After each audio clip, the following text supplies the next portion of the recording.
of extreme administrative foot dragging within the Ministry of ICT. It has been 5 years since the Cabinet first ordered the merger of New Era, NEPC and NAMPA to stop the duplications of state functions. Since that 2021 directive, the Ministry has repeatedly spoken about a consolidation plan in its annual motivations, yet the current 2026-2027 appropriation bill proves that nothing has changed. We are still funding 2 separate boards, 2 sets of executives and 2 redundant systems.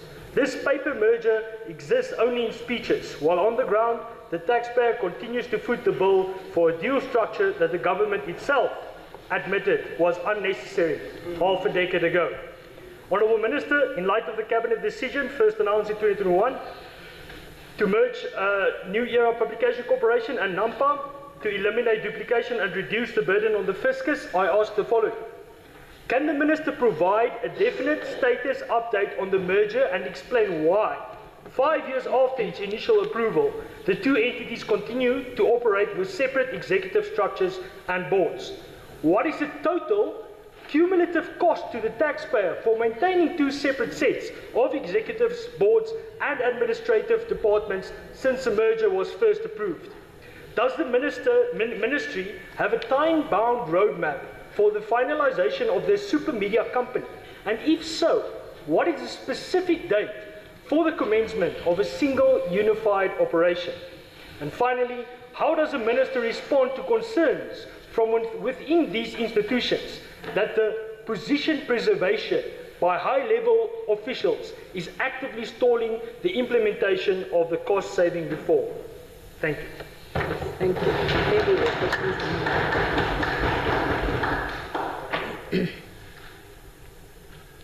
So the honourable member left only about 1 minute, so I would allow the next person. What is the point? Okay, honourable member.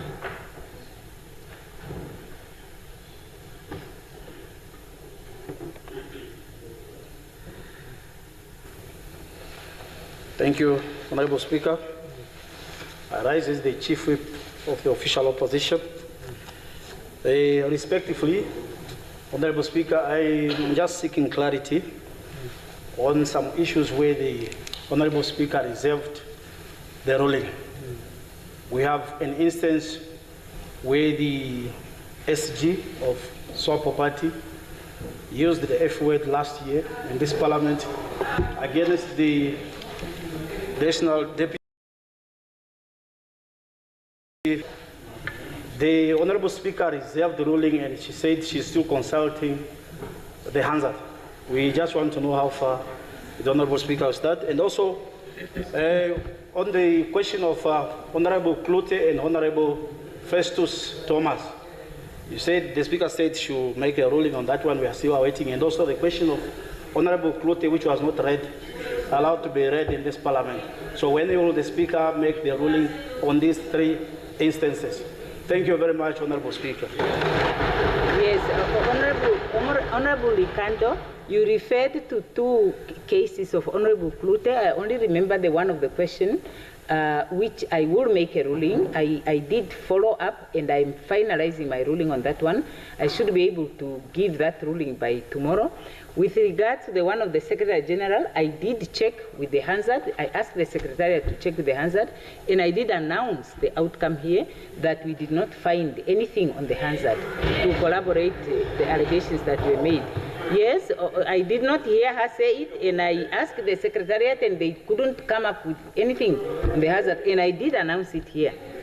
Yeah, so I don't know now the case of Honourable Thomas. The Secretariat would remind me on that one, so that when I come with the ruling of Honourable Klute's question tomorrow, I would also have that one. I don't know what the case of Honourable Thomas was about.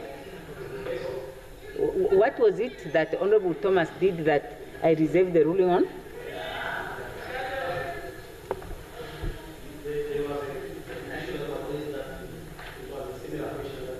Oh. Yeah, and also, Honourable Speaker, maybe Honourable who? Just for your consideration, yes, that the next time when you go and consult, when you consult the Hansard, when the Speaker is consulting the Hansard, maybe there should be a provision that the minutes of that hazard should be also disseminated amongst the members so that we can also prove that the speaker, what the speaker is presenting has been proved. Thank you very much. Honorable Member, the hazard is a public document. I believe that at periodic intervals, the hazard is published. And I think we will find copies there in the library. I'm not going to be distributing hazard for you. Yeah, so that must be very clear. The honourable members are free when the hazard is published. The honourable members can find that information. And believe you me, if there is a recording of such a thing on the hazard, there is no reason why I would say it's not there. So I requested the Secretariat, and they came back to provide a feedback that there is no such thing on the hazard. If you have any information to the contrary, just help me, and then I can check that. Yeah. Now, honourable members, can we proceed? The last one was Honourable Mbundu.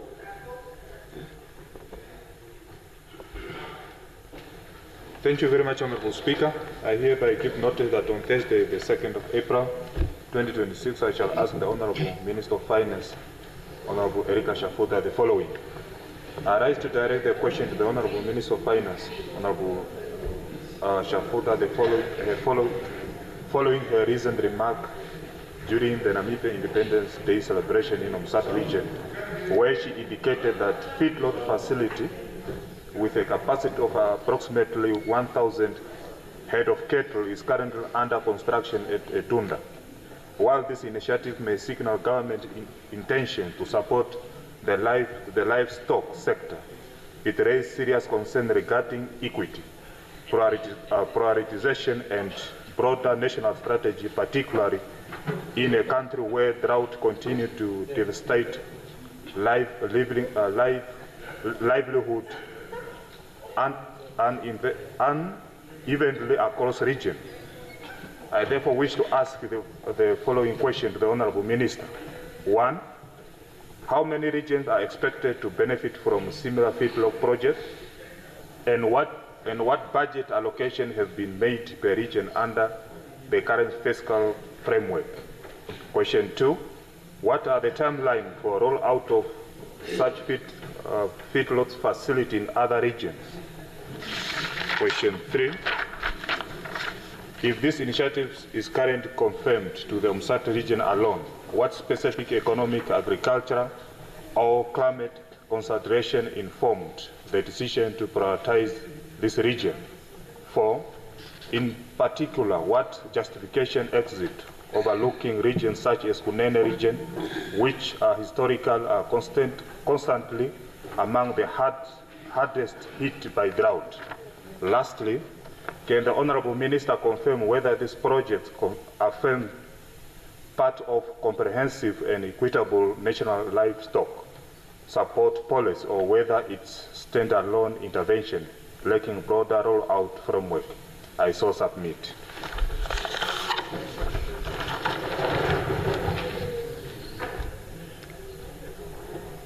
Okay, now I have 1, 2, 3, 4, 5, 6, 7 members on the list. We have exhausted the notice of questions. Now I will find out whether these are also urgent oral questions, and depending on whether they meet the criteria, I would admit or not admit them. So the first one is Honourable Mvula. Speaker, good afternoon. It's an urgent oral question. Yes, please. Yes. We have actually learned that, and rightly so, the Honourable Minister of Works and Transport has evoked Section 20 of the PEGA, that's now the Public Enterprise Governance Act, and instituted a special investigation at the Namibia Airports Company. Now, in the preservation of the integrity of that institution, as well as upkeep of the rule of law, would like to ask the Minister, Honourable Minister, whether such a special investigation satisfactorily confirms to Section 4, subsection 1E, as well as Section 4, subsection 8. I so submit. Thank you. Yes, honourable member, what are those subsections talking about? They basically, the two read together requires that the Honourable Minister makes that investigation publicly or puts it or makes it available, the basis on which such an investigation is instituted. Thank Yes, thank you. Honourable Minister of Works and Transport.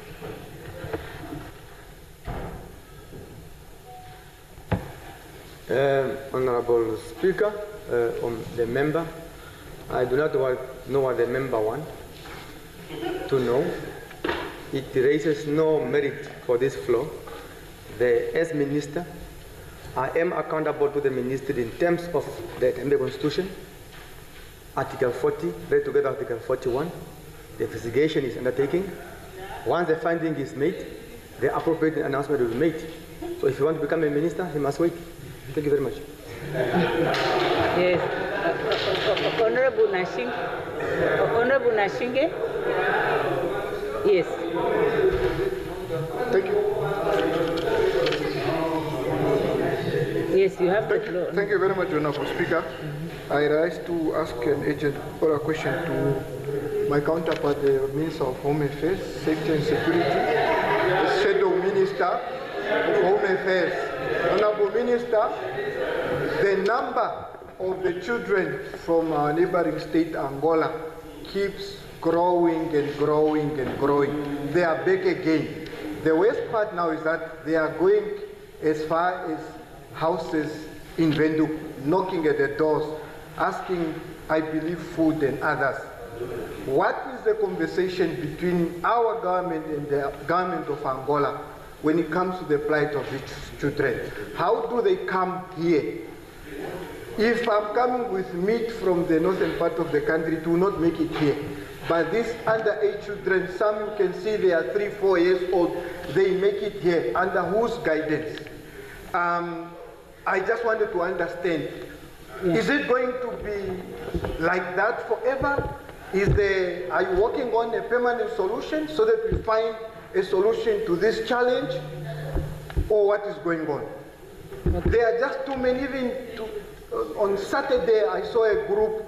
On last week, Saturday again, I saw a group and I bought them food and good drinks. Thank you very much. Yes, okay. Honourable Minister of Home Affairs.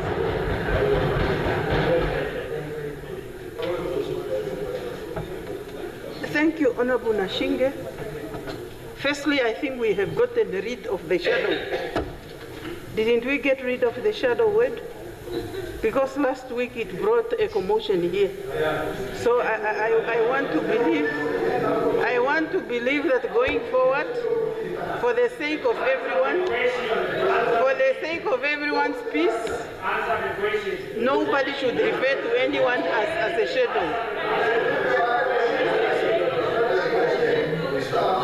That's how you misbehave. And if you misbehave, I choose not to respond. I reserve the right not to respond if you are misbehaving. Okay, Honourable Member, can you just answer You the are question? misbehaving? Yes.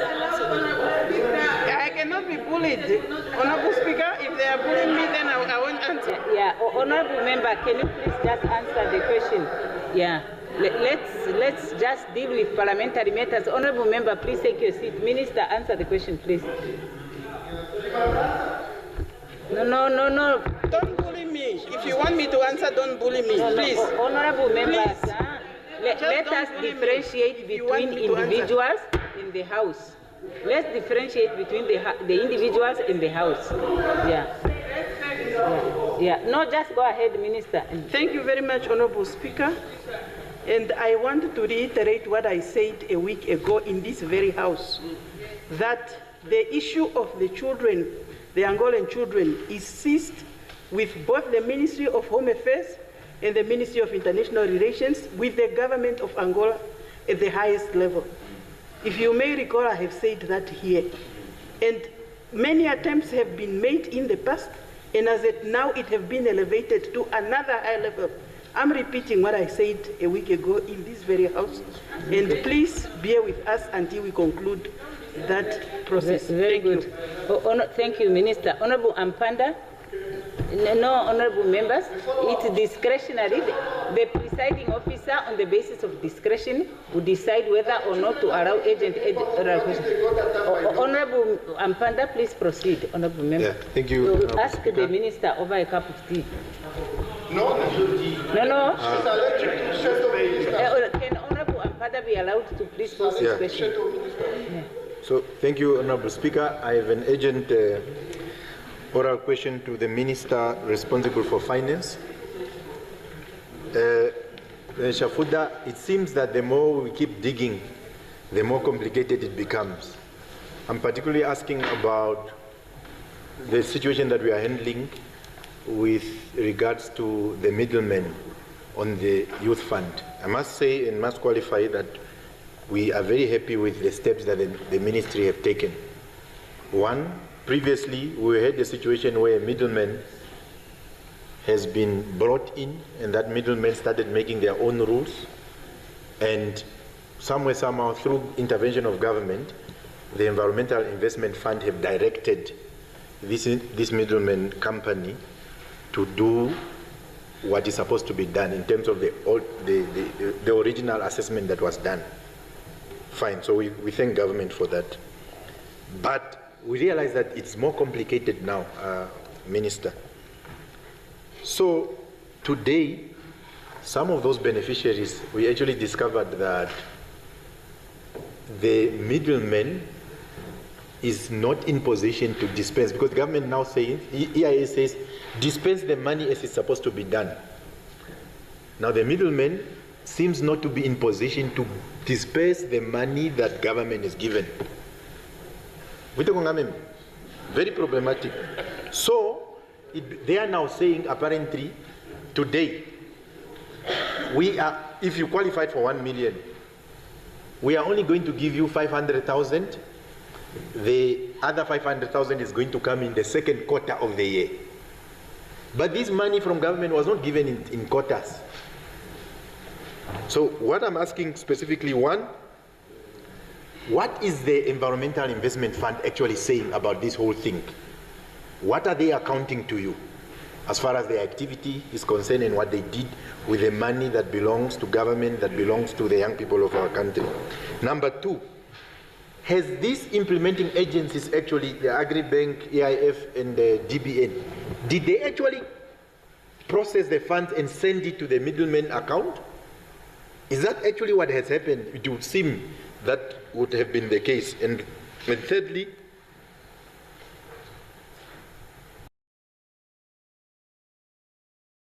is it true that this guy seems to have gone maybe and bought Kapana with government money, because now they are trying to negotiate, so to say we are only going to give you 500,000 and the other one is going to come? It's corruption of the highest order. Okay, that's an allegation. Now you were asking questions. You were asking questions. No, remember? Speaker, the question is that if the money has been transferred to a middleman who's now telling the beneficiaries who are publicly announced that I can only give you the money in the second half. That's a question. That's a question that is posed and I had allowed. If you proceed no, you cannot tell me stop there. No, honorable members, look, what I'm saying is that according to the rules, when you ask a question, you only ask a question.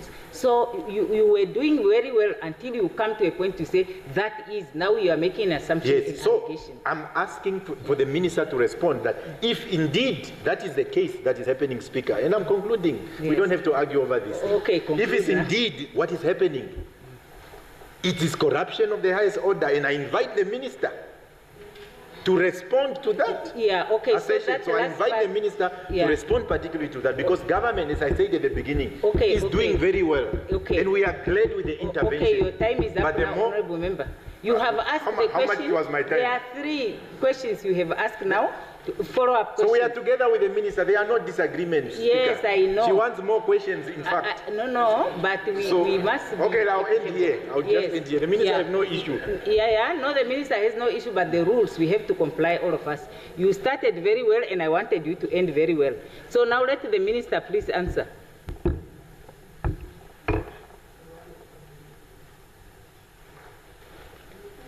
Thank you. Thank you very much, Honorable Speaker.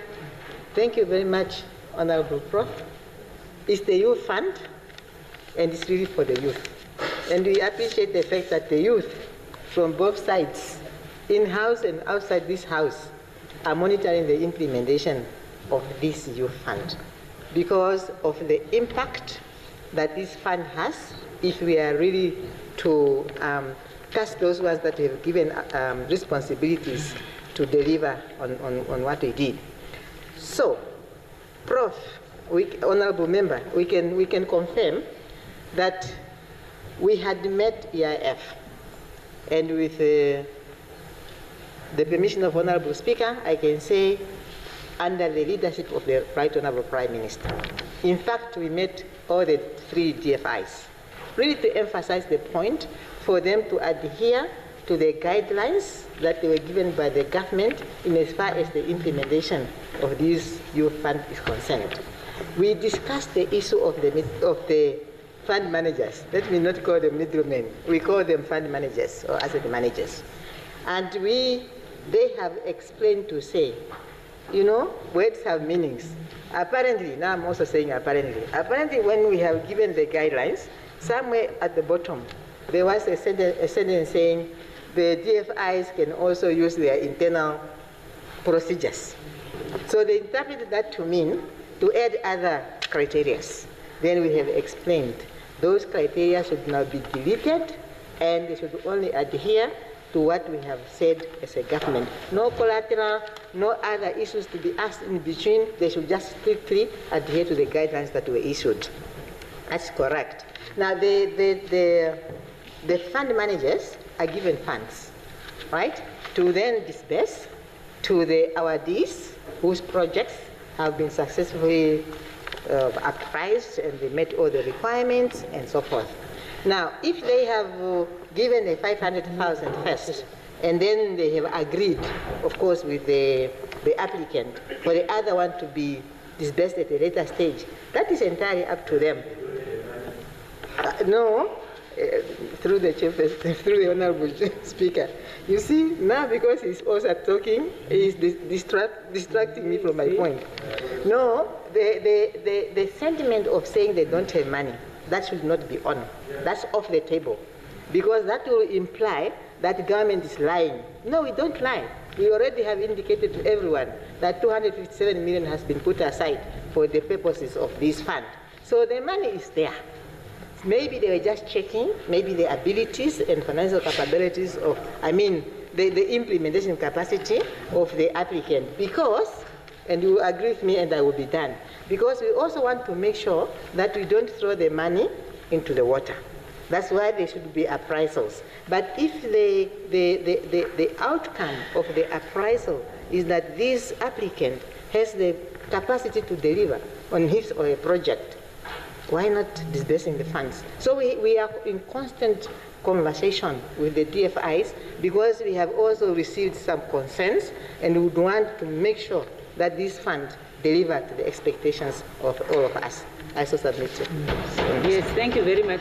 So the honourable members are free to follow up with the ministers because I note some interesting issues raised, but that information can be shared so that the concerned members of the public can have the confirmations that they need. Now, Honourable Somaib.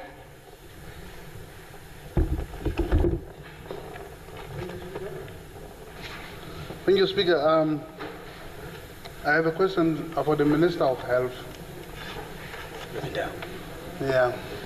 Yes, please.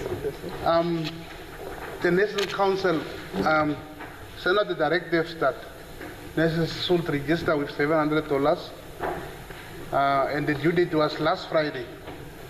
And I was also there at the National Council, and there was a long queue of nurses to register and submit their registration. So there was a concern from nurses that they have even hitchhiked or traveled from outside towns to submit their registration. So my concern is about those that are in remote areas, far in Kunene, Kavango, Sambesi, and other remote areas who have not made it on the 20th of March. So why don't we they are centralized these functions at regions or hospitals to fast track this registration instead of nurses to leave their work and travel long distances up to Windhoek and so forth. That's my submission, Honourable Speaker. Thank you. Honourable Minister of Health. Thank you, Honourable Speaker. Thank you, Honourable Member. The concerns with regards to registration in this period have been raised. There have been a few articles that have been published, I think in the past 2 days, stating that conversation did take place, whereby my office did sign off to provide certain extensions, which I'm sure the Honourable Member is aware of. In terms of what happens going forward, so sustainability for the future, that's now a conversation that is taking place within the Ministry Health Professions Council of Namibia as well, so that we can ultimately find long-term, how do we accommodate those that need to be registered as well in the regions in a timely manner to avoid having to provide extensions in the future. Thank you. Honourable Kandarotu. Thank you so much, Speaker. My oral will go to the Minister of Agriculture, Fisheries and Land Reform, Honourable Inge Damani.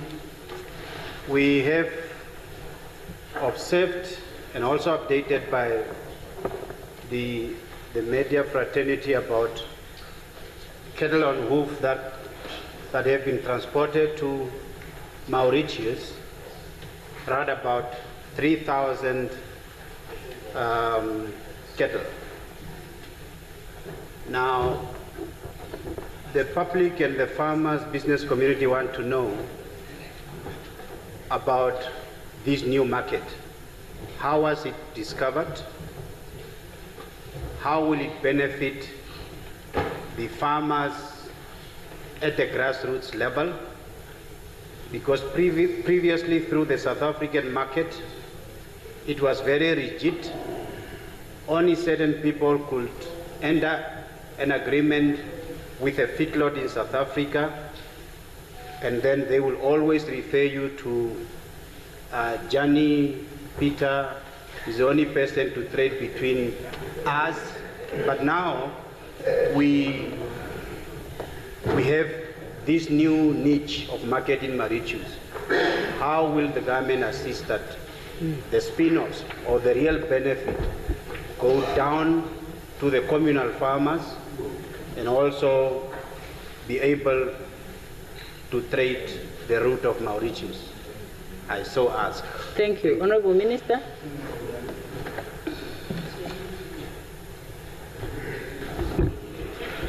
Thank you very much, Honourable Speaker. Thank you, Honourable Kandorodu. We have equally learned of the export of 3,000 cattle to Mauritius over the weekend. And this is a private transaction with the auctioneers.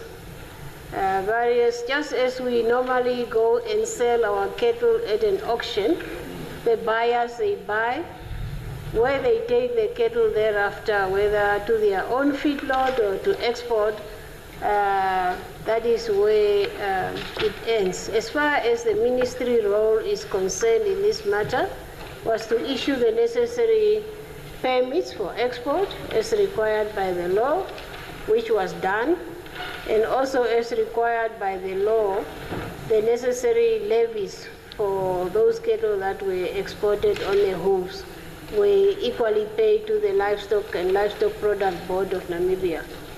However, I think the question that arises, this is a new market that has been developed or that is developing, and we understand that the demand is very high.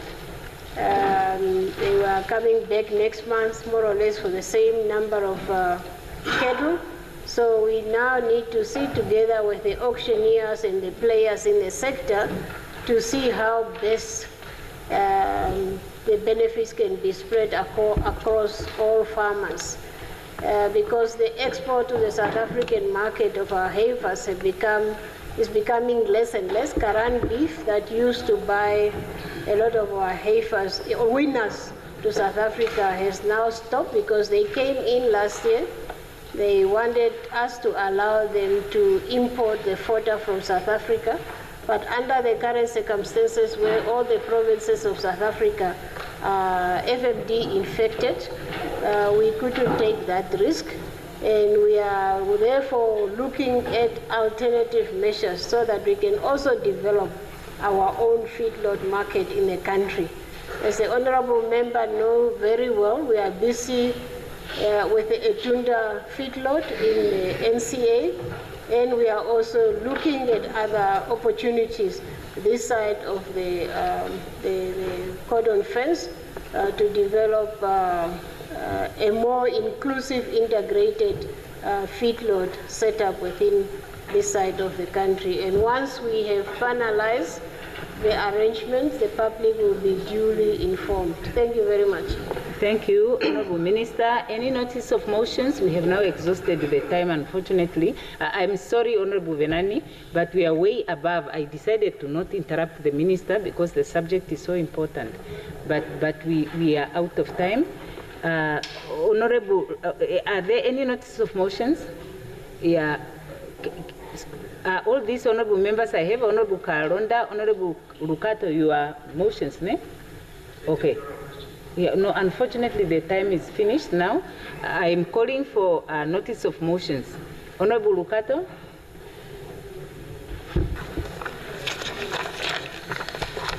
Honorable Speaker, members of Parliament, and the leaders of various political parties, good day, and thank you very much for the platform. Today, Tuesday, 24 March 2026, I hereby give notice that on Thursday, 2nd April 2026, I shall ask the Minister for Health and Social Services. Okay, thank you. Thank you, Speaker.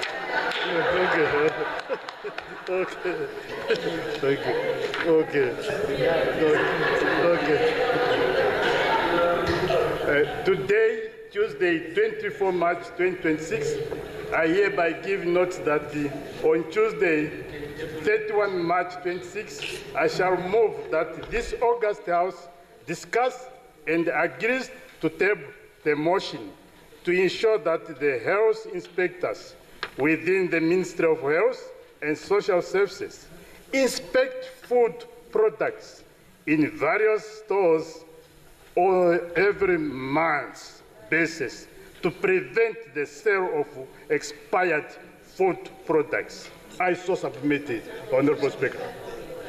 The motion, Honorable Member.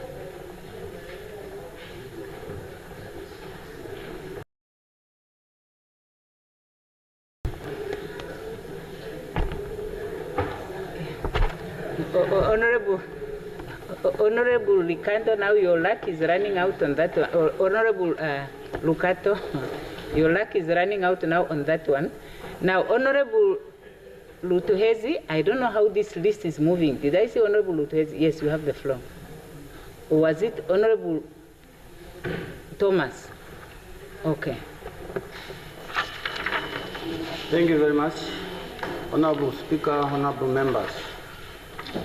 On Tuesday, March 31, 2026, I shall move that this House to discuss, refer the matter to the relevant committee for investigation and recommendation of that Traffic Act, Section 76, 1 and 2 of Act 22 of 1999, Regulation 323, Schedule 2, that MPs are also exempted from that act as well, even though we are not always in the convoy of the President, because it is very embittered, embarrassed by the way the police officer and traffic department conduct themselves against the MPs at the roadblock and in public road engagement.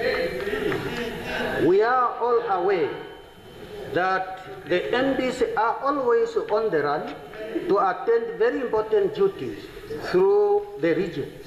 Sometimes they are on urgent instruction of Her Excellency the President.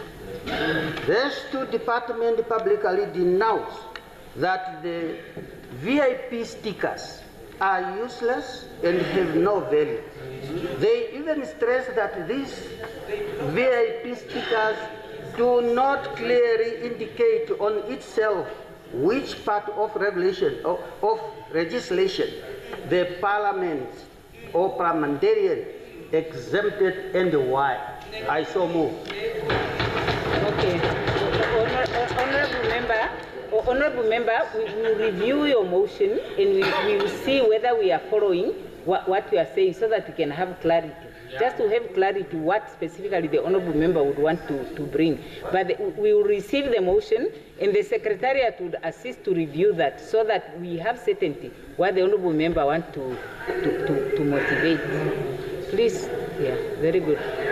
Yeah, so it should be finished by tomorrow, secretariat. Now, Honorable Lutuhezi.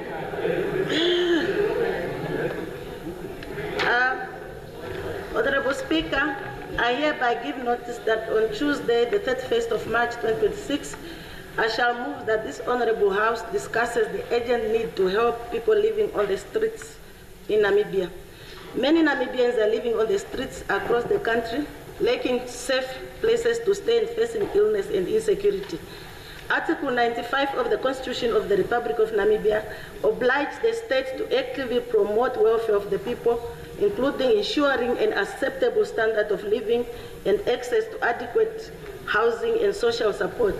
I therefore move that this House discusses building affordable housing to give people living on the streets a safe place to live, expanding temporary shelters and creating a national plan to provide immediate safe accommodation and ensure long-term access to adequate housing for homeless people, providing rental assistance or subsidy to help street dwellers move into decent homes. I so move. Please table the motion, honorable member.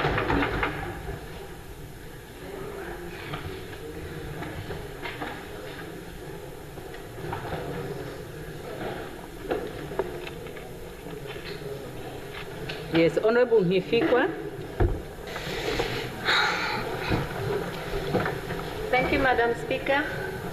I hereby move without notice that leave of absence be granted to Honorable Brinkman from the 24th to the 28th of March 2026. I so move. Okay, table the motion, honorable member.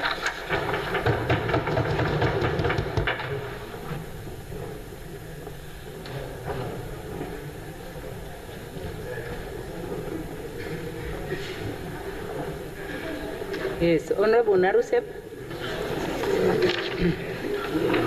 No, I will do that.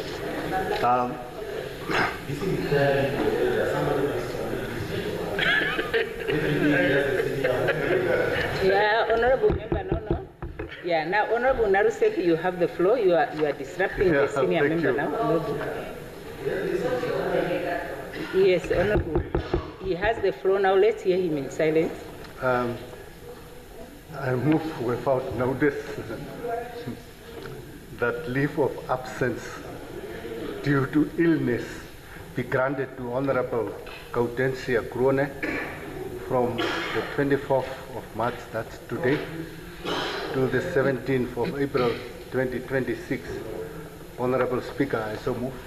Yeah, Honorable Member may table the motion.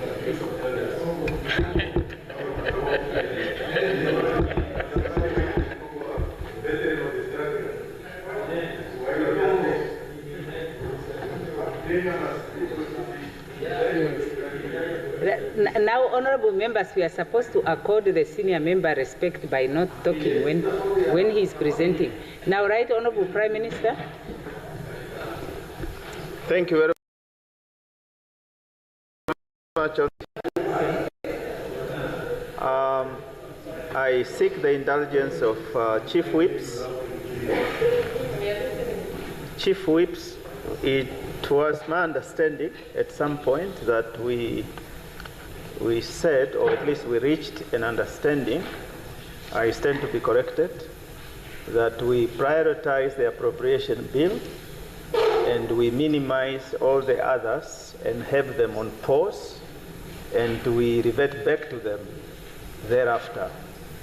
Honorable Speaker, that was my understanding, but it appears that we have regressed, and I just seek that guidance from you, honorable members, that are chief whips of various political parties. That's one. Two, honorable Speaker, with your indulgence, may I also avail of this opportunity to thank honorable members of the other side especially for having come out and attended and supported. Yes, and with well-dressed shirts like honorable member here. So just to say thank you, and I think that is what we should do. Yeah, okay, thank you, Honorable Prime Minister. I think the first one was point of privilege. That is all. The second I withdraw one, the second one. Very good. Thank you very much. So now, honorable members, we will now rise for a break until 16 hours. After that.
can bring that to the Speaker, and the Speaker would enforce it as a ruling. I have requested several times in this House, but whereas there were many MPs from different parties that were supportive of the proposal to suspend the routine of the day, there have been some members that were vehemently opposed. So if we are in agreement with that, then it means from now we just proceed directly to the order of the day and allow the minister to respond. Do we agree? Yeah. So are we talking to that? I give only 2 people, Honorable Ampanda, because we can't have a full discussion on the issue. Yeah, so Speaker, we welcome the appeal of the Prime Minister, and we request the Prime Minister to organize a meeting between party leaders and chief whips. The chief whip is a structure that we seem to have agreed, but I've always asked, do we get anything substantive from that structure? Or is the chief whip is only a structure when we want to do with order? The chief whip structure must deal with substantive issues also. When last did we receive a solid proposal from chief whip structure that all of us are also saying at least something of value? So I'm proposing Prime Minister must convene a meeting with chief whip and party leaders so that the engagement can be made in terms thank you. Thank you. Honorable members, let us then leave it there, because we can't have a discussion in the middle of the order of the day. Yeah, so now I will proceed. I will take it that since the Prime Minister, who is the head of administration, is suggesting there will be no ministerial statement.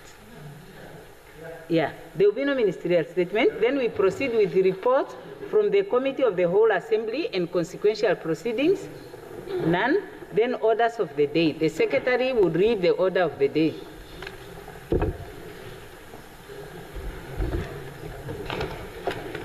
The resumption of debate on second reading appropriation bill. When this Assembly adjourned on Thursday, the 19th of March, 2026, the question before the Assembly was a motion by the Honorable Minister of Finance. I now give the floor to the Minister of Finance to reply.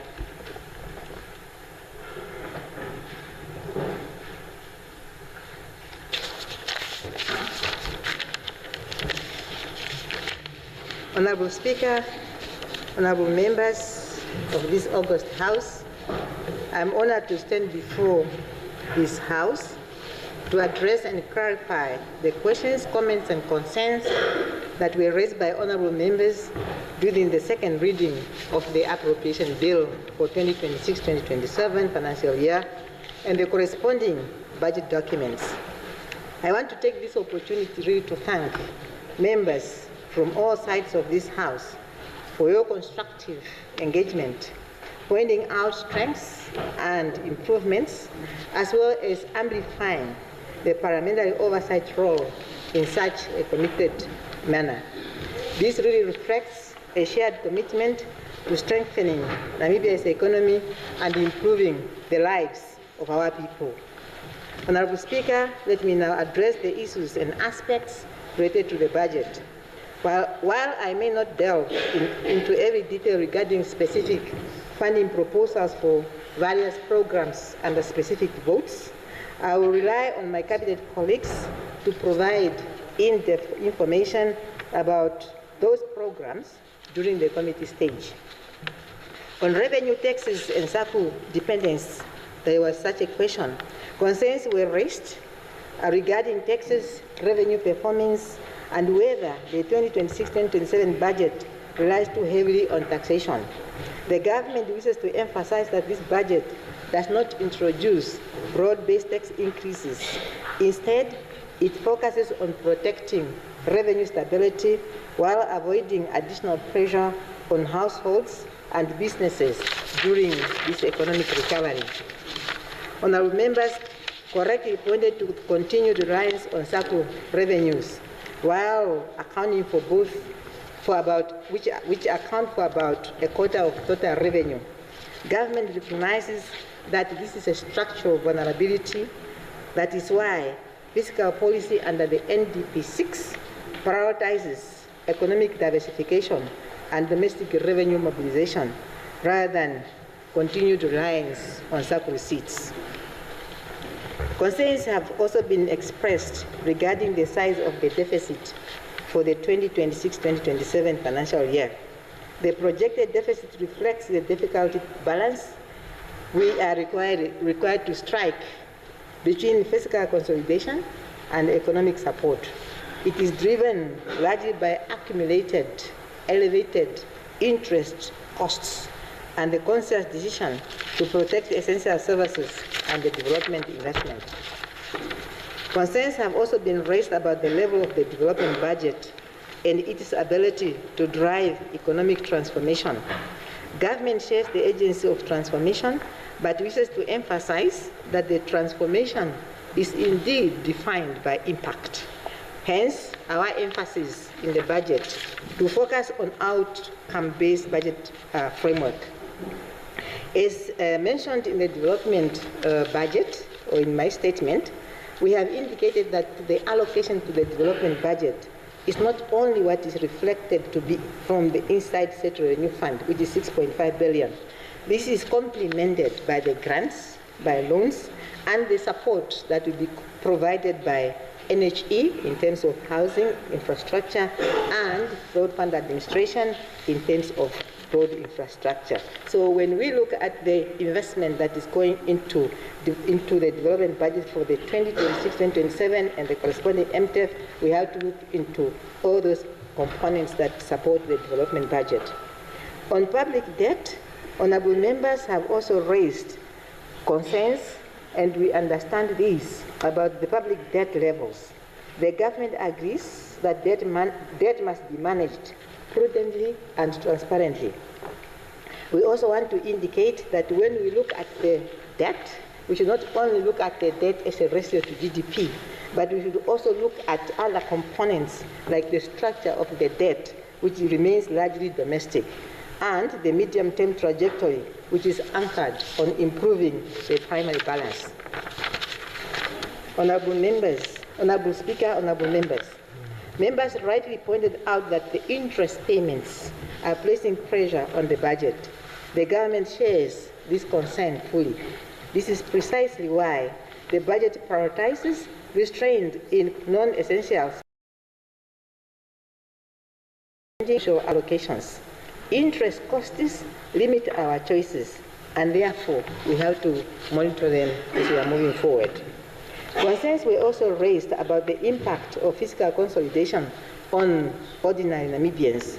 The government wishes to assure this House, as I have already done so in my budget statement, that the budget ensures that we protect the social sectors, that the development spending continue to support service delivery and employment, that the fiscal responsibility is being pursued with care and consideration for social outcomes. This budget seeks to ensure that adjustments does not come at the expense of social stability. On inequality and social justice, this budget of 2026-2027 remains firmly people-centered. Core social spending is protected, social grants are maintained, and targeted interventions for vulnerable households and youth are prioritized. Fiscal discipline is being pursued in a manner that is progressive. In terms of the allocation to agriculture, concerns were raised that the allocation to this sector was not sufficient. Honorable members, the allocation to agriculture must be assessed in terms of food security, rural employment, and economic transformation as set out in NDP 6. Beyond the agriculture vote itself, substantial support also flows through agribank financing, right? And other agricultural projects that are under other votes. And like I have explained, there are also loans and grants that fund projects like the agricultural projects under the development budget. Therefore, when we look at this allocation, we should look at it from a holistic manner. I also believe that during the committee stage, my colleagues will also again explain how the allocations are directed towards the agricultural sector. On economic growth and employment, Honorable Speaker, honorable members, The suggestion that fiscal consolidation undermines growth ignores the lessons of recent years. Growth financed through unsustainable borrowing is neither durable nor job-creating. The budget, therefore, prioritizes productive and employment-supporting sectors, including infrastructure, agriculture, youth employment initiatives, and value addition, while strengthening conditions for private sector-led growth. On governance and accountability, we wish to indicate that this budget for 2026-2027 and the corresponding MTF documents places strong emphasis on improving public financial management, tightening expenditure controls, strengthening procurement, and reinforcing accountability across public institutions. Fiscal consolidation without reform would not be credible, and this budget deliberately advances both. The government plans to enhance monitoring and evaluation throughout all levels of the public sector. I therefore encourage my fellow cabinet ministers, when they take the stage during the committee stage, also to share their strategies in as far as implementation, monitoring, and evaluation is concerned.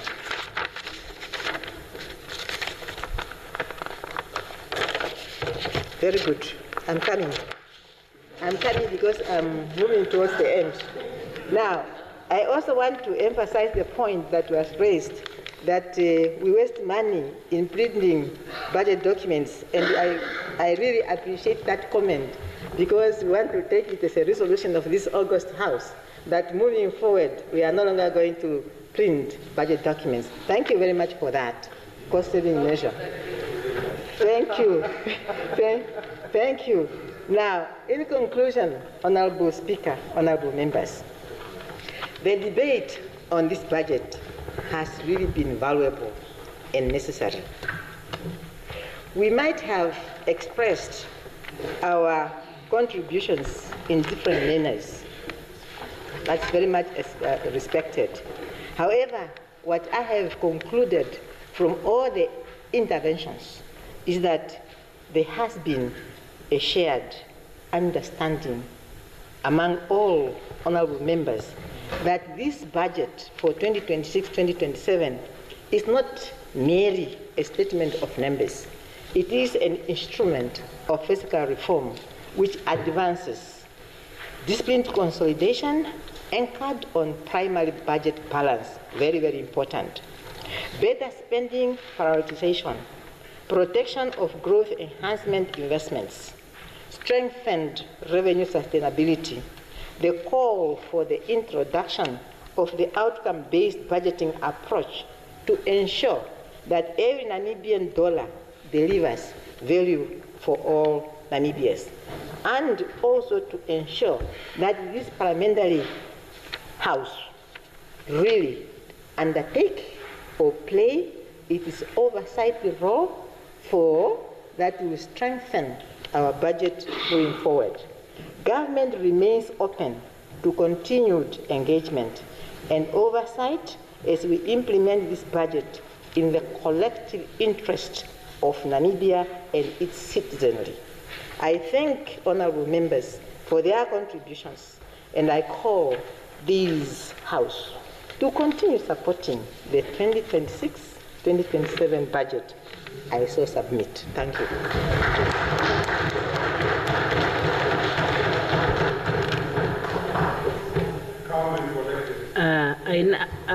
I now put the question that the bill be read a second time. Any objections? Then it's agreed to. The Secretary will read the bill a second time. Appropriation bill.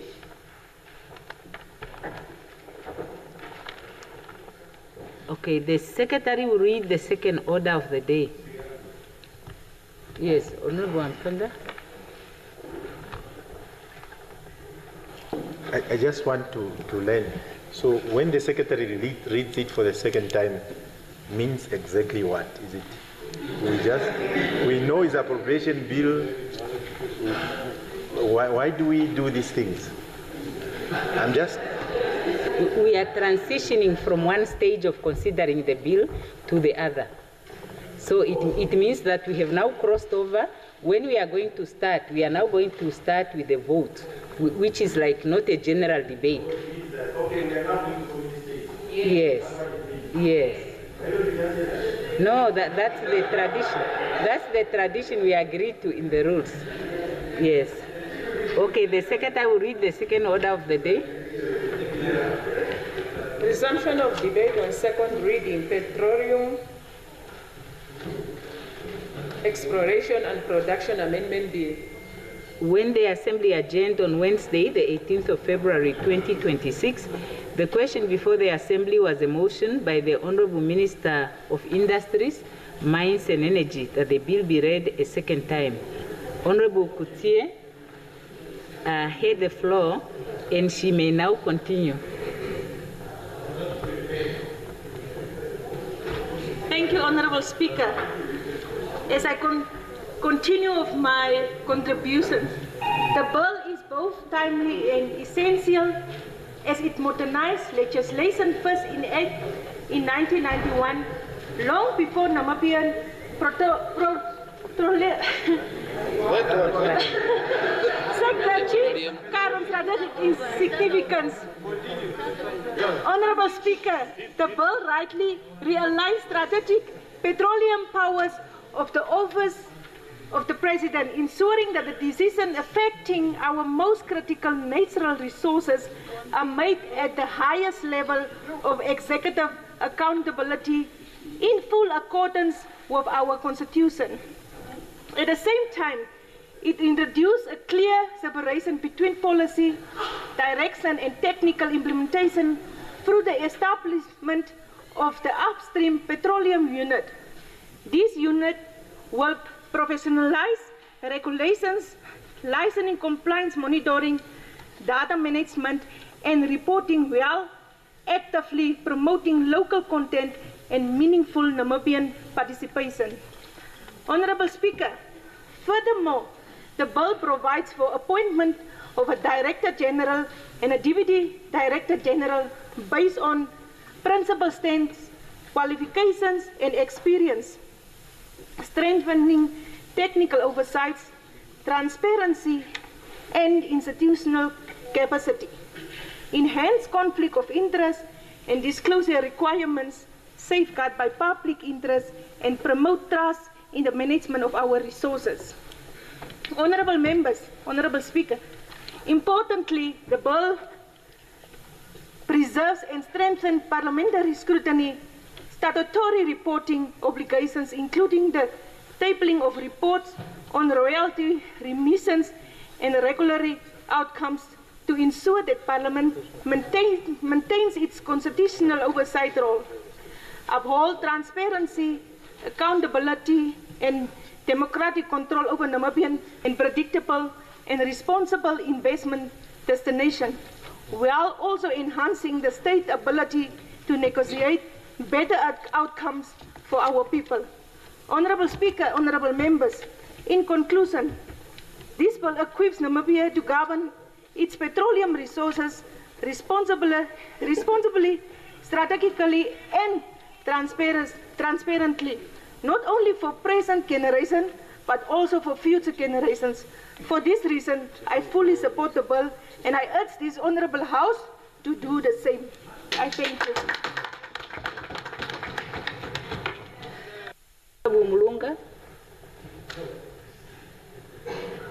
Thank you very much, Honorable Speaker, honorable members.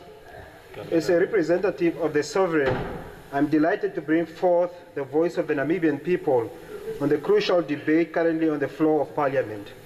The Petroleum Exploration and Production Amendment Bill calls upon us as legislators to rise above party loyalty and interrogate the bill against constitutional principles, institutional safeguard, and the best interest of the future generations to come. The Independent Patriot for Change supports Namibia becoming a petroleum-producing nation. We support investment in the oil sector that will result in jobs for our people and the much-needed revenue that will support the socio-economic development of our country. As the Shadow Minister for Agriculture, Fisheries, Water and Land Reform, my office is overwhelmed by the plea of the employees in the fishery sector, which is still bleeding as a result of the 2019 corruption scandal. To date, the fishermen and many who work in the factories' lives have not returned to normal. As we all know, their misery was caused by this very house that granted the Minister of Fisheries unlimited powers to dish out fishing quotas as per the minister's discretion, without proper supervision and oversight. We find ourselves yet at the same crossroad with this bill that we are currently debating. Although there were previous commitments from government to reverse such powers, no such bill has been brought to this House. The fishermen are deeply disappointed that their plight, which has caused severe destruction, has not received the urgent attention from the highest office, is what we are seeing with this petroleum bill. The fishermen are asking why the petroleum bill is so urgent when the first oil is only expected to flow a few years from now. Why don't we rather urgently reverse the fish road amendments and stabilize the fishery sector? It was their hope that the Marine Resource Act would have received the first priority of the new administration. Honorable Speaker, honorable members, this Petroleum Amendment Bill of 2025 is a complete rewiring of how power works in Namibia. This bill in its current form takes the power cable from the Ministry, the Treasury, and the Environment and plugs them directly into a single desk in the State House, and therefore removing supervisory roles of the President and turning it into a sole operator of the entity in the industry. We are trading a system of safe, shared oversight for a system of absolute executive control, where the only thing protecting our billions is the hope that the person at the desk never makes a mistake. Is this a necessary modernization to get the oil flowing fast, or a blueprint for elite capture? A trap that risks turning Namibia into a classical resource case on the integrity of an individual rather than the strength of independent institutions. The Director General is appointed directly by the President in this new bill. There is an explicit bypass of the Public Service Commission and no parliamentary confirmation hearings. The bill says that the Director General will be a specialized technocrat for integrity, yet the same bill says the Director General serves at the discretion and control of the President and can be removed as they wish for any reason. The bill also claims the President can delegate powers to a minister who remains accountable to Parliament. If the President makes the actual decision behind the scenes and she is immune from being summoned to Parliament to answer for it, the minister retains the political liability without the operational authority. A messenger sent to stand in the fire at the National Assembly for a decision that they didn't make. In law, if you can be fired without a cause by a person you report to, you aren't an independent technocrat. You are a political appointee. If we look at the golden standard of resource management, Norway keeps three things separate: policy, regulation, and commercial. Namibia is doing the exact opposite. It takes those three separate baskets and smashes them into one office. Under this 2025 bill, the President sets the policy. The President controls the regulation through the UPU, and the President oversees the commercial aspects through the UPU. If the state needs cash fast, maybe let's say there's an election coming up, and they want good news, but the oil rigs has a safety problem that requires shutdown, the President could simply ignore the risk and continue drilling because he needs to win. Safety and environmental standards get sacrificed because there is no independent voice to stop him. Angola used to have a centralized model where Senegal did everything, and it was a complete disaster of corruption. President Lourenço is actively dismantling this right now, building the very separation that Namibia wants to tear down. In Nigeria, the NUPRC is an independent agency. Its leadership is confirmed by the Senate, providing a legislative check that Namibia's bill lacks. Ghana's regulator is a parastatal with an independent board and a separate legal entity from the president's office. Namibia's bill does the opposite. It places the unit inside the president's office, making it an executive branch rather than a standalone referee. Namibia is moving backwards, adopting the mistakes that our neighbors are trying to fix. Passing a flawed bill actually increases legal uncertainty. Real investor confidence comes from a two-key system where the rules can't be changed by the whims of one office. If the stability of a multi-billion-dollar investment depends on one person, then the rules can change when the person changes. What happens when the president loses an election, or gets sick, or just changes their mind? The whole system fails. Investors like institutions because they are stable and they survive elections. To solve the problems in the industry, the president doesn't need to sign every permit. She needs a system that moves automatically. The president has a nation to run, not just an oil rig. By forcing every technical decision to cross her desk, we risk turning the head of state into a petro president, buried in permit applications. History shows us that centralization often looks like speed, but it is unsurprisingly may result in the slow grinding gearbox of autocracy. We need her to lead the republic, not to manage the oil queue. As legislators, we cannot pass laws for the good of leaders.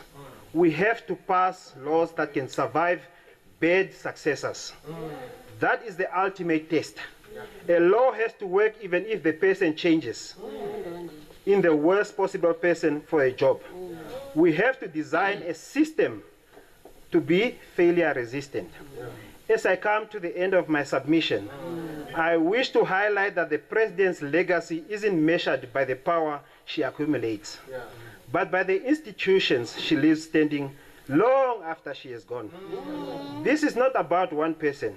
It's about the republic and the future generations to come. I therefore do not support the bill in its current form. I so submit.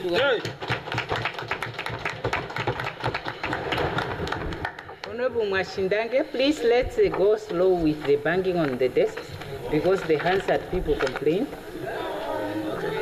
Thank you very much, Honorable Speaker. Honorable Speaker, honorable members, I join members of Parliament to contribute to the Petroleum Amendment Bill. Yes, as Shadow Minister of Finance. Recently introduced before this Parliament a legislation. Minister.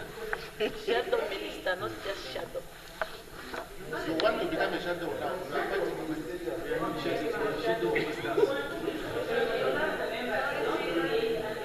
Problems, ne? Don't create unnecessary problems. Let's focus on the debate. Okay? Yeah. Let's not create problems where they don't exist.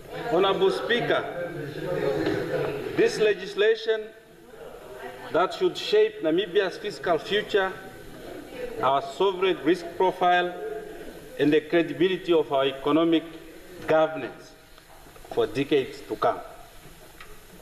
We, as the official opposition, recognize the historic and importance of recent offshore discoveries for Namibia's long-term economic prospects.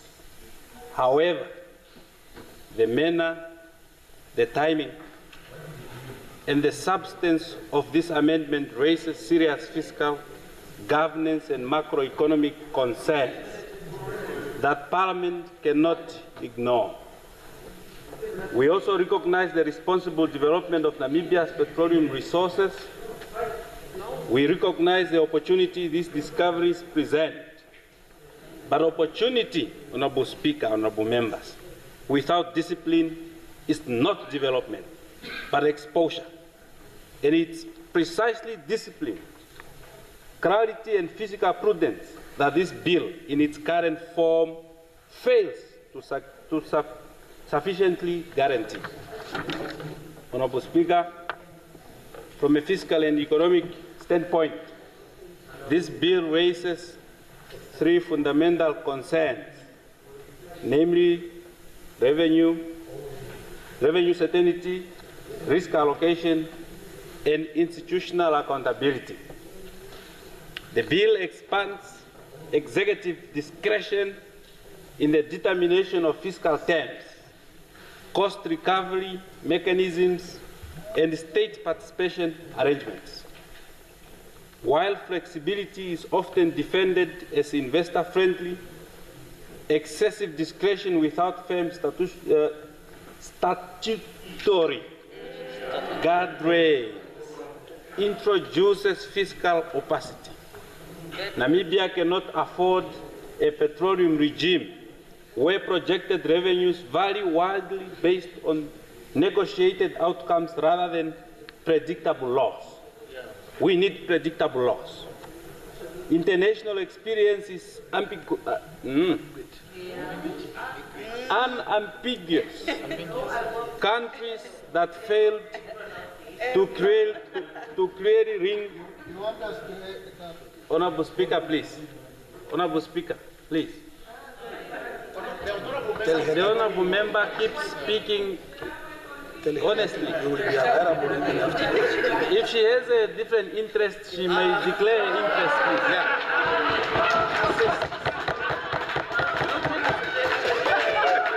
She may declare her interest. Honorable member, that's where I have a problem because I have a problem because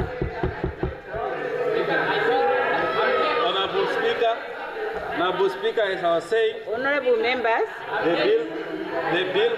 Okay, point of order now, honorable member. You are declaring now. You are Yes. You are declaring. The minute is going. I want to ask the honourable member a question. Yes, it's allowed. Let's hear the question. Yes, hear the question.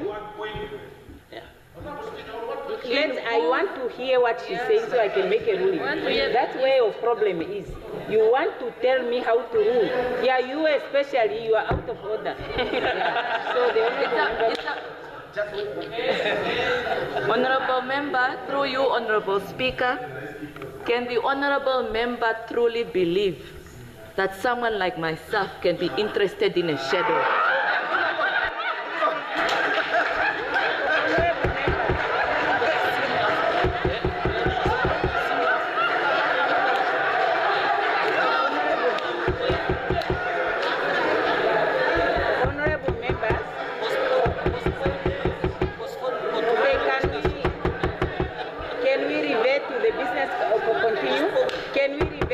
business of the House, please. I think that one is...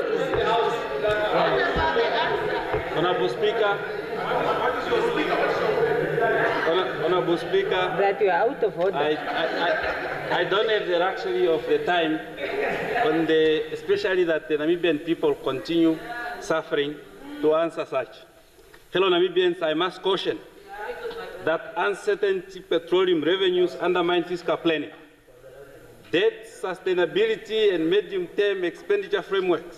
We cannot responsibly budget for education, health, unemployment for our youth, and infrastructure on the basis of revenues that are legally unsolidified and potentially negotiable. Honorable Speaker, honorable members, the bill increases the role and the exposure of the state directly and through state-owned entities without an adequate strengthening of fiscal safeguards.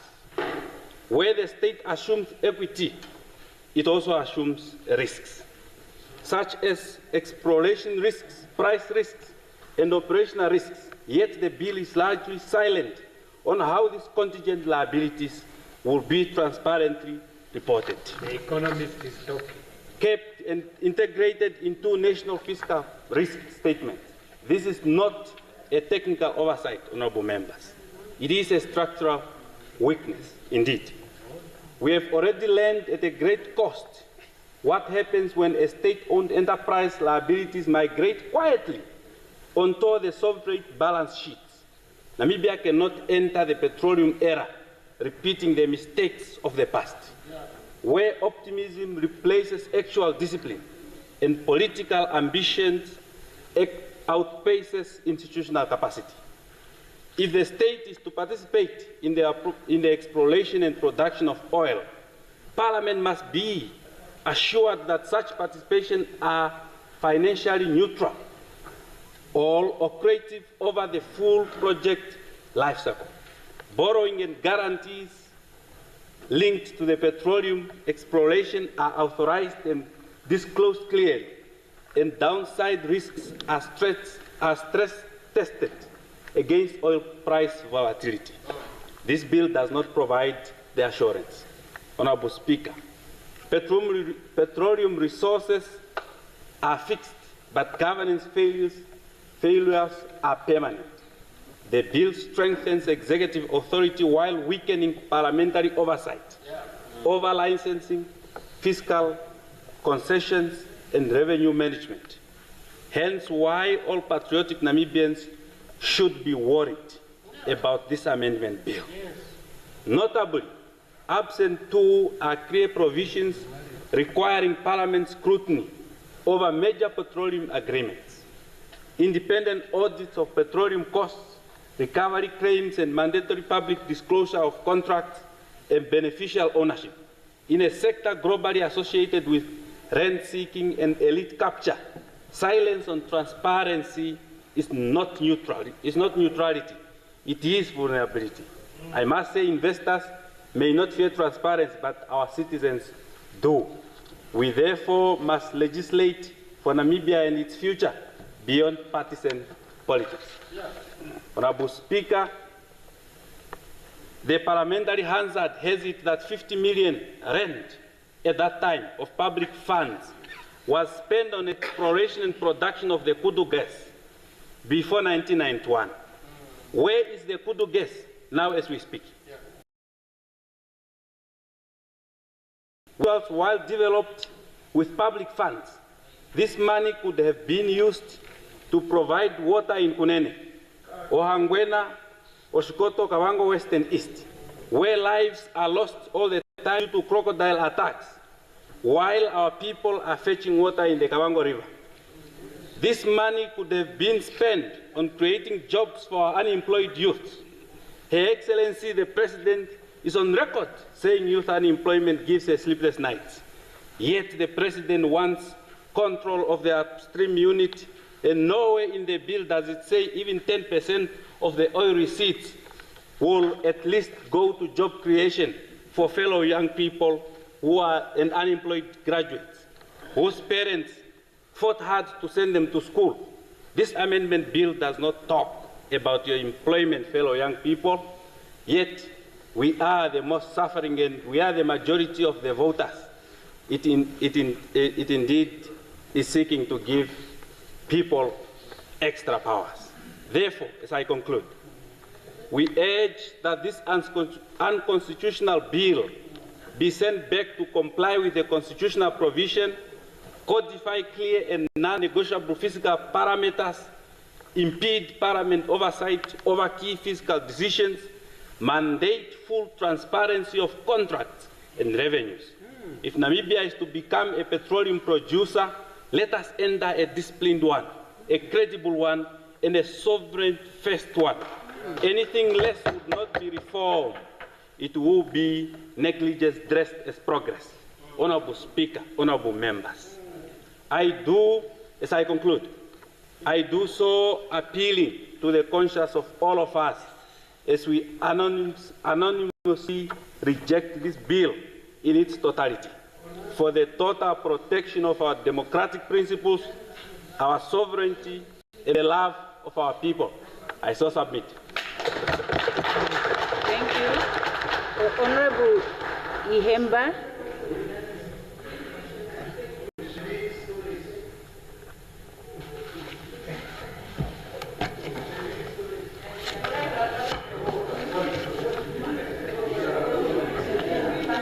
Thank you, Honorable Speaker. Honorable Speaker, honorable members of this august House, placing the whole of oil and gas sector in one office is like heading all cattle through a tiny gate. Efficient on paper, but risky in practice. Angola, Venezuela, and other countries shown that centralized oil and gas does not guarantee opportunities, with each citizens seeking livelihood elsewhere, including on the streets of our own Windhoek city. Honorable Speaker, the governance model of State of Qatar offers an important lesson for resource-rich nations such as ours. In Qatar, ultimate authority rests with the Amir, probably the leader of government business. He provides overarching national direction and retains influence over key appointments. However, he does not manage the daily operations of the oil and gas industry. Strategic oversight is exercised through the Supreme Council of Economic Affairs and Investment, chaired by the Amir. This body determines high-level policy, approves budget, and sets major investment strategies. Operational control, however, is delegated to Qatar Energy, Qatar Petroleum, and the company is led by the Minister of State for Energy Affairs and President and CEO.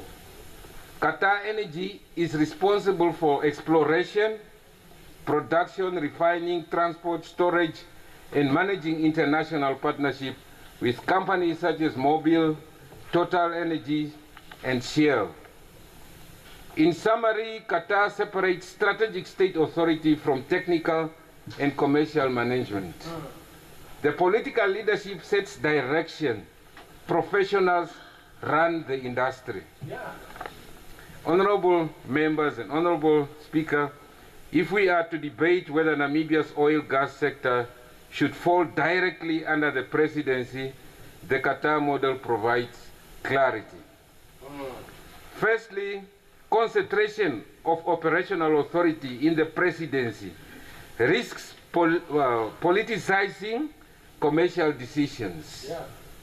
Oil and gas require technical expertise, commercial agility, and regulatory stability, not political management. Secondly, investors demand predictability. International oil companies enter partnership where governance structures are clear and insulated from shifting political pressure. Housing operations under the presidency may create perceptions of centralized political control, which could undermine investors' confidence. Thirdly, accountability is strengthened by institutional separation. When strategy, regulations, and operations are properly delineated, oversight becomes clearer. If the presidency both directs and oversees operations, checks and balances are weakened. Fourthly, national resource must outlive political terms. Oil and gas are generational assets. Their governance must be institutional, not personal or political. Strong national oil companies or independent regulatory frameworks create continuity beyond any single administration. Honorable Speaker, beyond governance and investment, there is a critical component that falls squarely within the security portfolio: protection of the resource itself. Oil and gas production introduces significant national security considerations.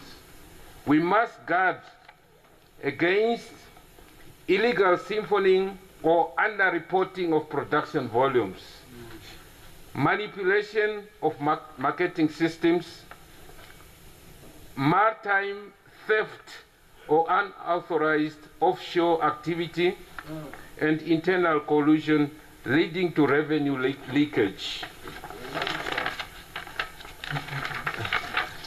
The question before us is clear.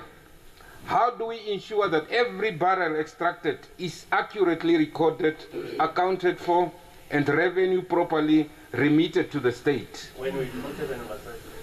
This question, a coordinated national security architecture. The Namibian police must be equipped with specialized, capable of investigating production fraud and revenue manipulation.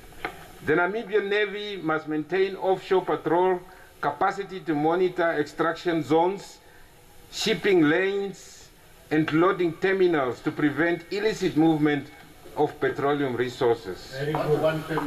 The Namibian Defence Force, working within constitutional parameters, must ensure strategic infrastructural protection, including rigs, pipelines, storage facility, and ports.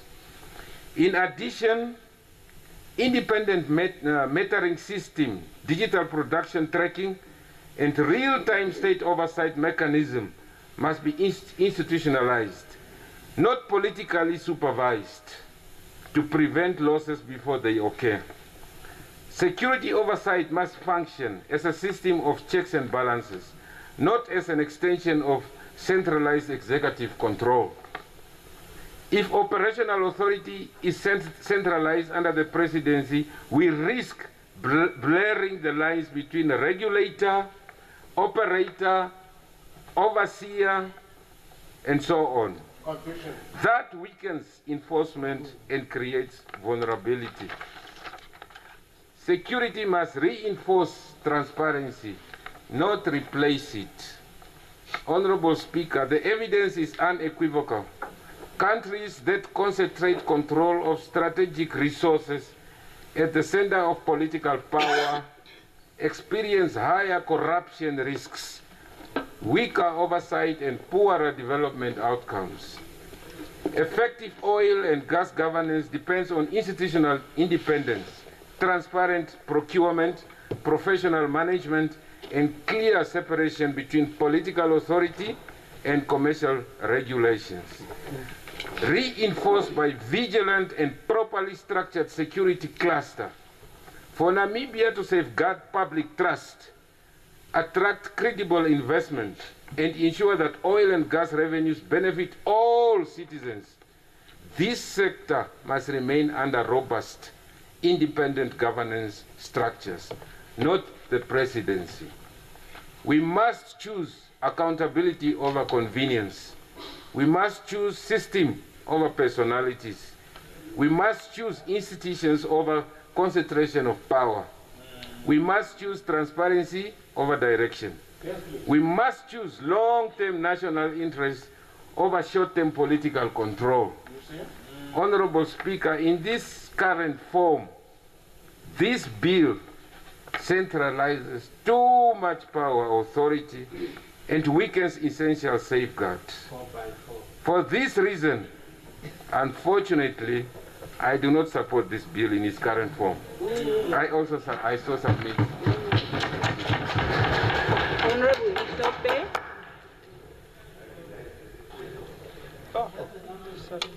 Shadow is something that is not existing. Honorable Speaker, Honorable Member of this August House, I rise to support the Petroleum Exploration and Production Bill as introduced by Honorable Minister of Industry, Mine and Energy. Can you please keep quiet? Yes. And listen to me, I'm contributing. Yes, honorable members, in order to hear the member making her contribution, let's please not engage in discussions. That's a requirement of the rules. Yeah, the honorable member may proceed, please. Honorable Speaker, this amendment is both timely and necessary. The Principal Act was enacted in 1991 before Namibia became a productive oil production nation.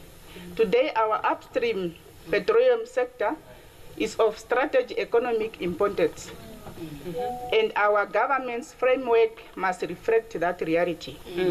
The establishment of the upstream petroleum unity is a significant reform in the right direction. It's strengthening coordination, clarification, executive authority over the sector by separating policy direction from technical administration. I also welcome the introduction of asset declaration requirement, strengthening compliance monitoring by the President. This measurement reinforces transparency and integrity in higher value sector.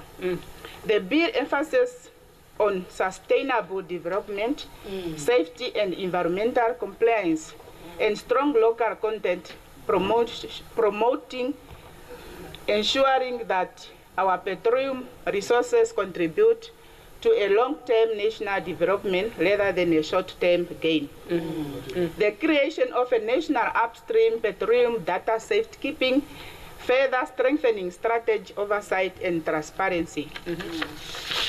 Honorable Speaker, honorable members of this August House, as we support this bill, we must also ensure inclusive implementation, particularly regarding women participation. The petroleum sector has historically been male-dominated.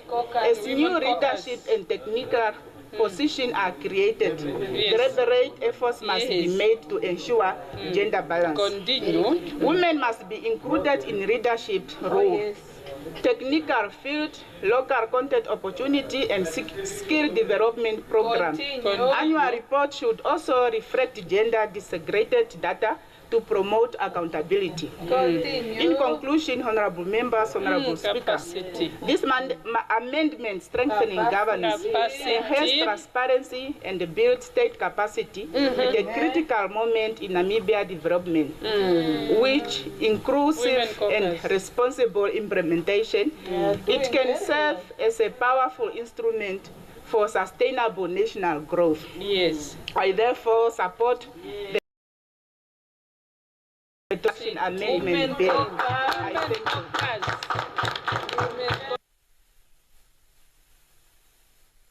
Thank you very much, Honorable Philippe.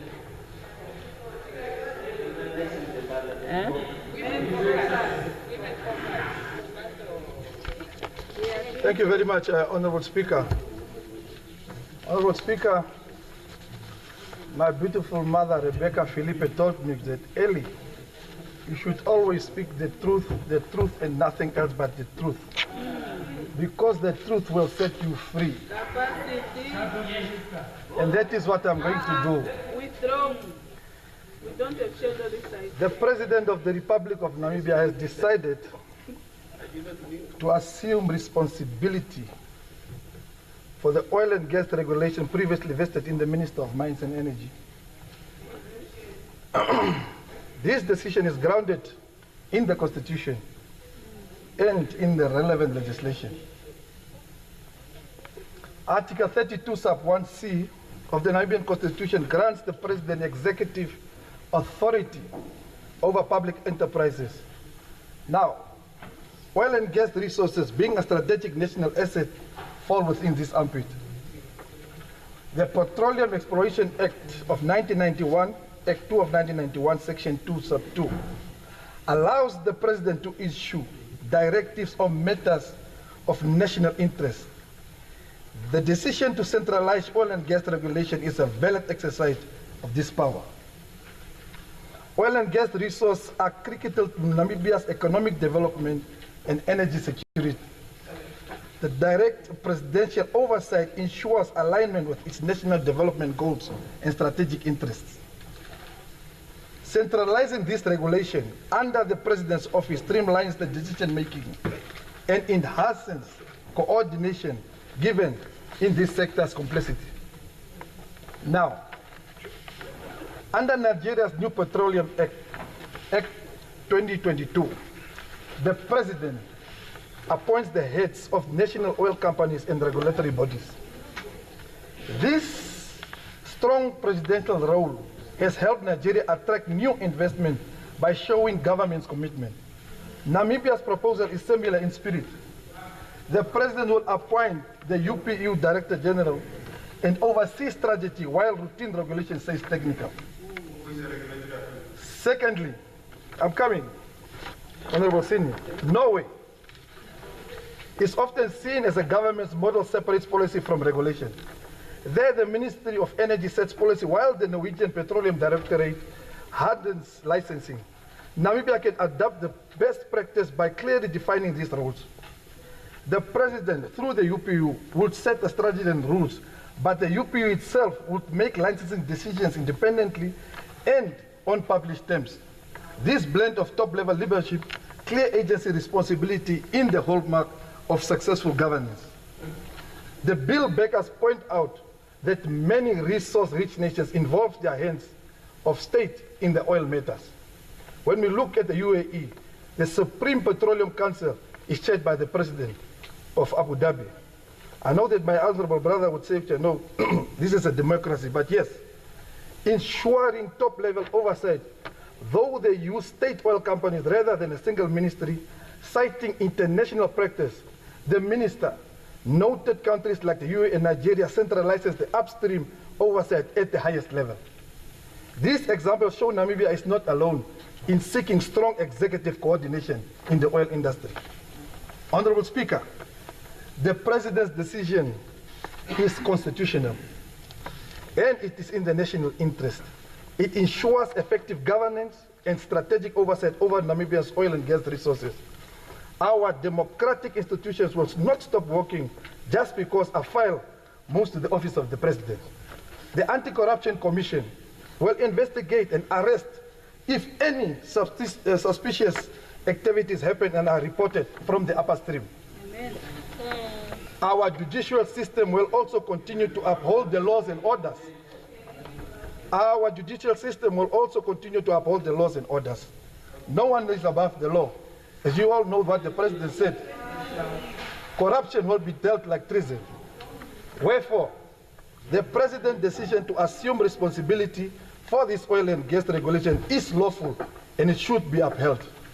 And as we say here in Parliament, I rest my case.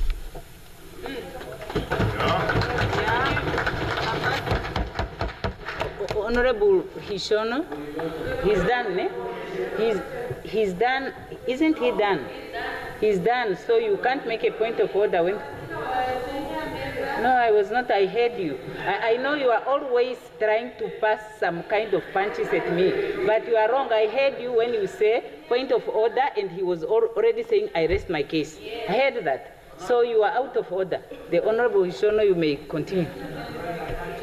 Thank you, Honorable Speaker. No. I want you to give me two chances to say two things. Honorable Speaker, please, I'm talking to you. I want to... I'm asking you.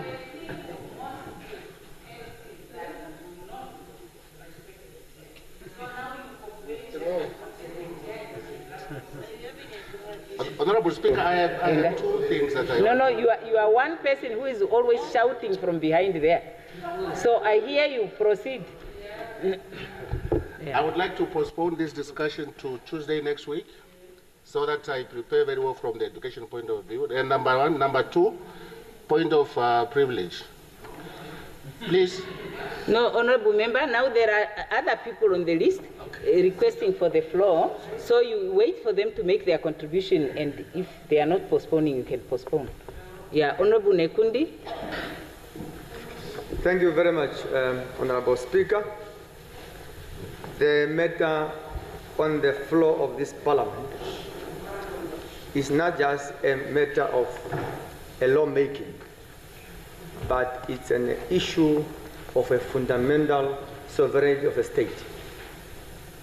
And that would be the point of the departure. We can make comparative analysis, be it on executive propositions or regulatory propositions. All we point to the same positions, that this August House, in our conscience, will be doing the right thing if we have to amend the bill the law in the line that this bill is presented on the floor of this August House. Honorable Speaker, I take it that nobody will, in this August House, in our own consciousness, will dispute, as I've been hearing, that the President have the constitutional, and we have sworn that we are going to respect, uphold the Constitution of the Republic of Namibia. And we cannot, after having taken that oath, to negate away from that fundamental principle that we've taken an oath about. The Constitution, this is not Shandumbala in lawmaking. This is about making the right laws.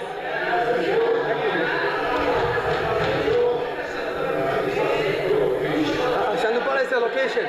Shandumbala is a location. It's a location. It's a location.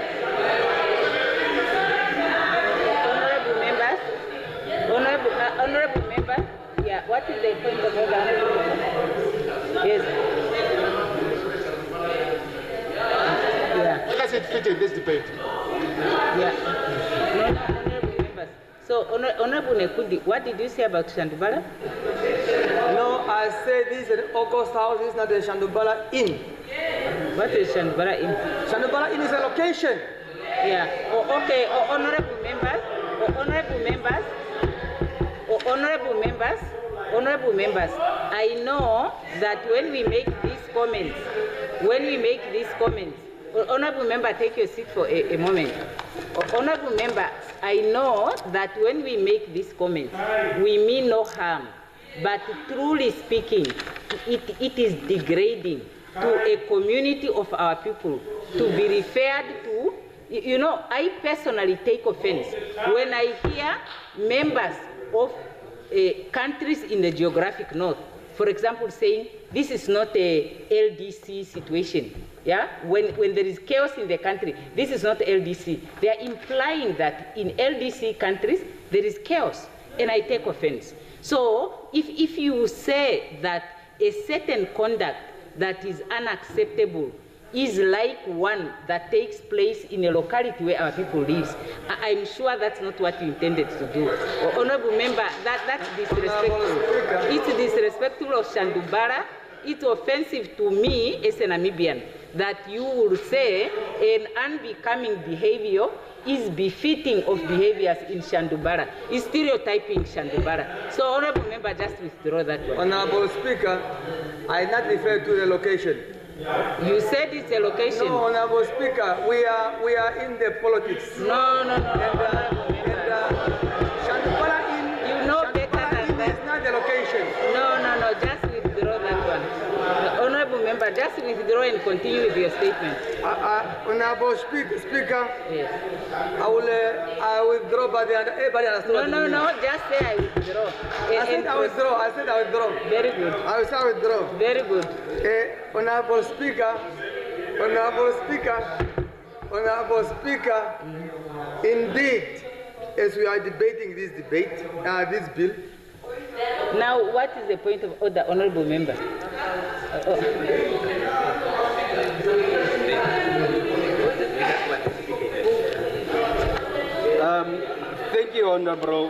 Thank you, Honorable Speaker.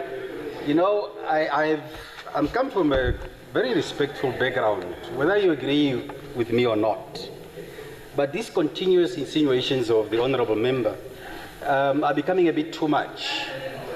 And the Honorable Member must be reminded that the opposition exists as a constitutional provision, and not for him to make a mockery of democracy. Thank you. Member, I'm unable to make a ruling on your points because I don't know what point you are raising on, but the point was raised already by Honorable Hishono, and I made the ruling, and the Honorable Member has withdrawn the remark that he has made. So now we should just proceed. Yeah. Honorable Speaker, I was on the terrain of the powers vested by in the President by the Constitution, and a fundamental principle that constitutes us all here. In terms of the Constitution, and I'm hearing the debate about the constitutional powers of the president trying to negate from that. The Constitution makes it very much clear that the president has the powers to establish any unit, department, agency, or office, or ministry. That is the powers of the president. And it will be very much of us if we are to question the Constitution without moving a substantive motion to amend the Constitution. So therefore, Honorable Speaker, the issue here is that it is clear the bill with what we are discussing here, insofar as the establishment of that unit is concerned, it is well within the framework of the Constitution of the Republic of Namibia. Honorable Speaker, Honorable Speaker, Honorable Speaker, another issue that I've been hearing in this House that must be put very much in context is the global phenomena of oil and gas control. The phenomena of oil and gas control insofar as the executives are concerned. I've heard about the Middle East controls. It is being characterized, it's not democracy. But nobody can be standing here in their own conscience and say that the US president have no control, does not control the oil and gas industry. It's fact, including as who to sell to, even the final product. So it is factual. It is factual.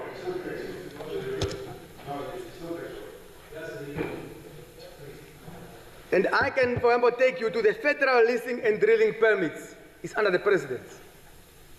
It's factual. I can take you to the regulatory policy frameworks. Set is by the president. I can take you to the international infrastructure and exports of oil and gas in the US is by the president. So the governance is by the president. It is by the president, unless we are failing to do literature reviews and studies to that fact. It is factual. Honorable.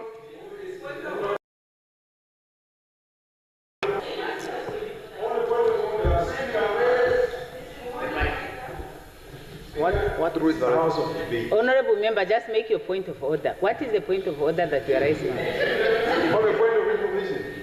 No. Yes. Information about what? I have no problem to disagree with you or to listen to your argument. But I have a problem when you think that you are the only person that apparently reads Honorable member, and start making a comment. That's a debate. Honorable member, you are just arguing with Honorable.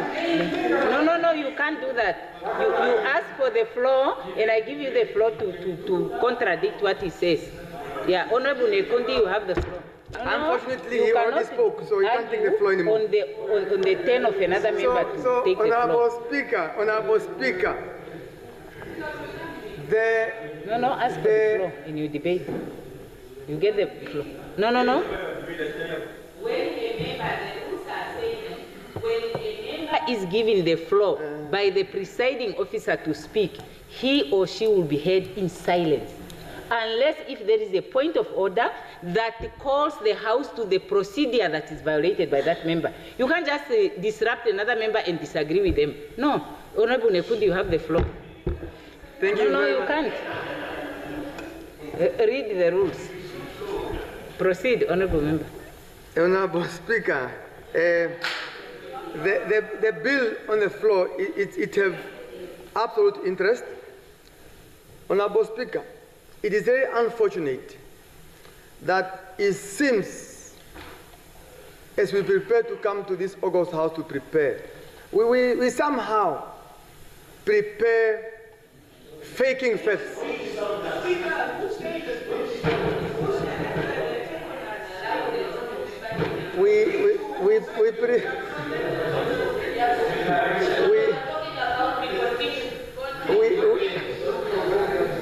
Honorable Speaker,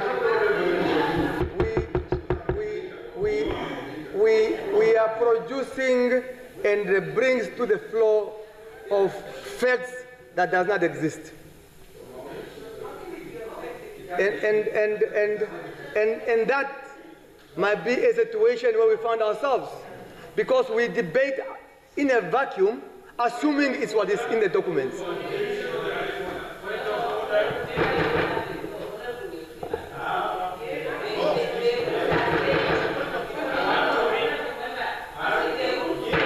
The rules say, if the presiding officer is of the view that the points of orders are disrupting the proceedings, he or she may decline to grant the floor. No, sit down.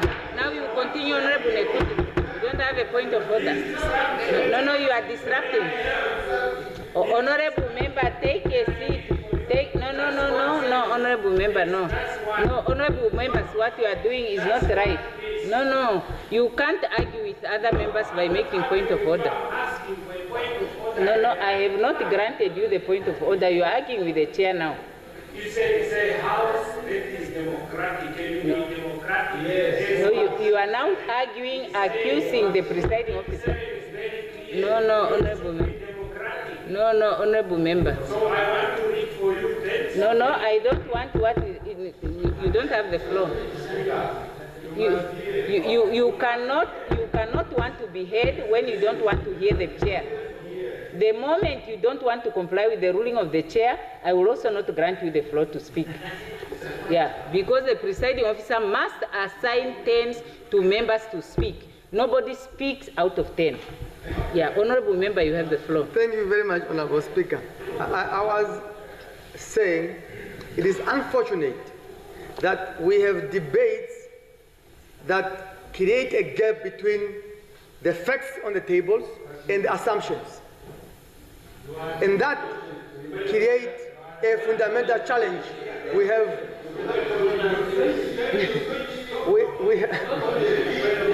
Okay, what is the rule that you are raising on? What is the point that you are raising on? About what? But they don't stop my time. My time always runs. I don't know what it is. No, I want to get the deviation from the order paper. There is no deviation from the order paper. There is. Okay, now you are arguing with the chair. The honorable member is making personal statement on the reasoning of the members of the House, okay, which is not part of the bill on the table. Okay, thank you. You are ruled out for that.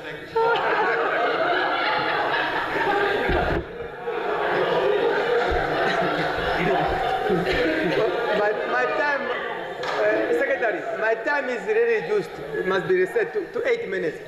So, Honorable Speaker, I'm saying it is very unfortunate that what we have here is a bill, and what is being propelled as fact here is two gaps.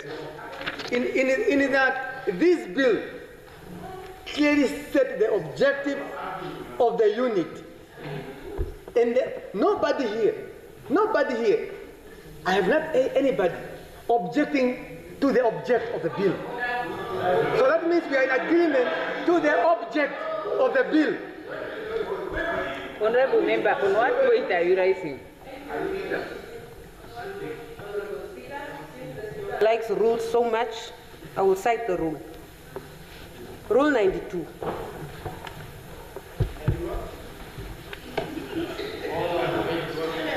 Can't find it. Yes. Rule 92, sub rule 4.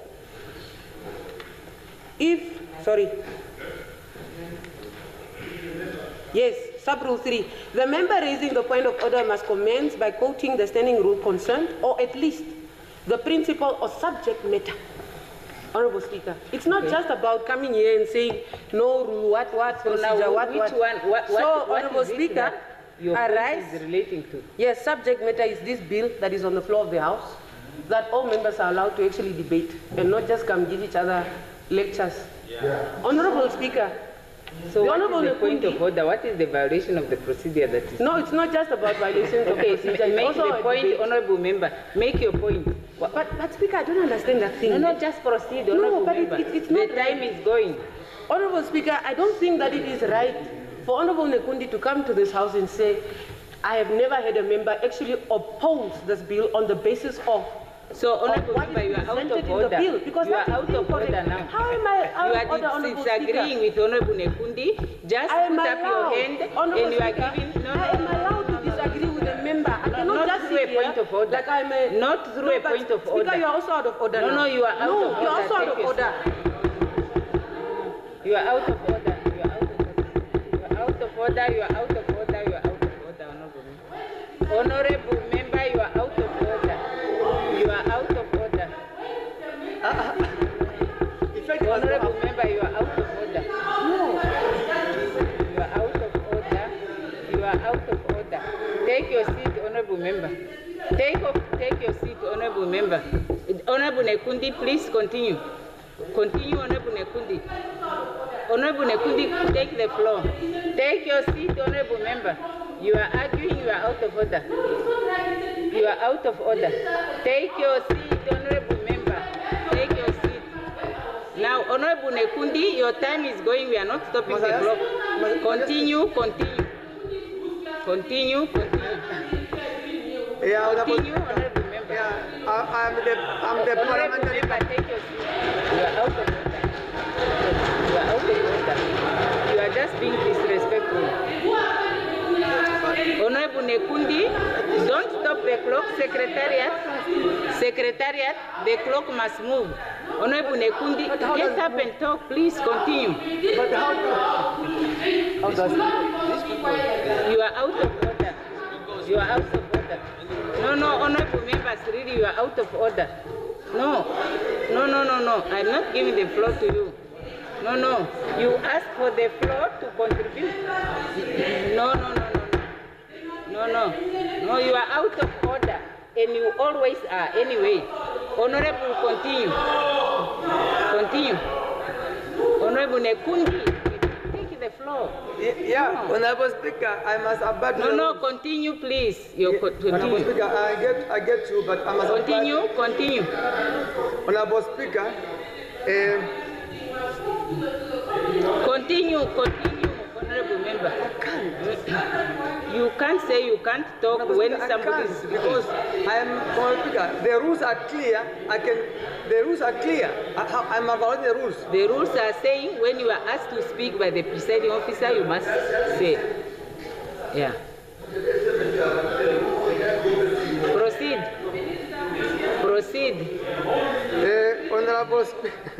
Honourable Speaker, my submission, as I said, is very much clear that nobody here objects to the objects of the unit as outlined here. Nobody have done that. Secondly, Honourable Speaker, Honourable Members, there is an absolute confusion. There's an absolute confusion in the fact that there is an assumption of the President's power which is not outlined in this very same bill that we are discussing here today. The bill does what is assumed and what is spoken here as the power of the President is not the power of the President. So the powers of the President are highly limited in accordance to what is the substantive bill or act here. Honourable Members, and all of you who are making this interruption, in that when others will interrupt you, don't expect a protection from the chair. Not a problem. Yeah. If I speak once,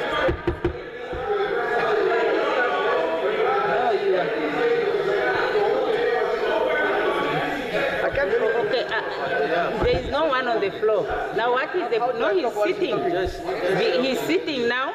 If a person says something that is out of order, then you can ask for a point of order to point out the transgression of that person, but not to disagree with what the person is saying.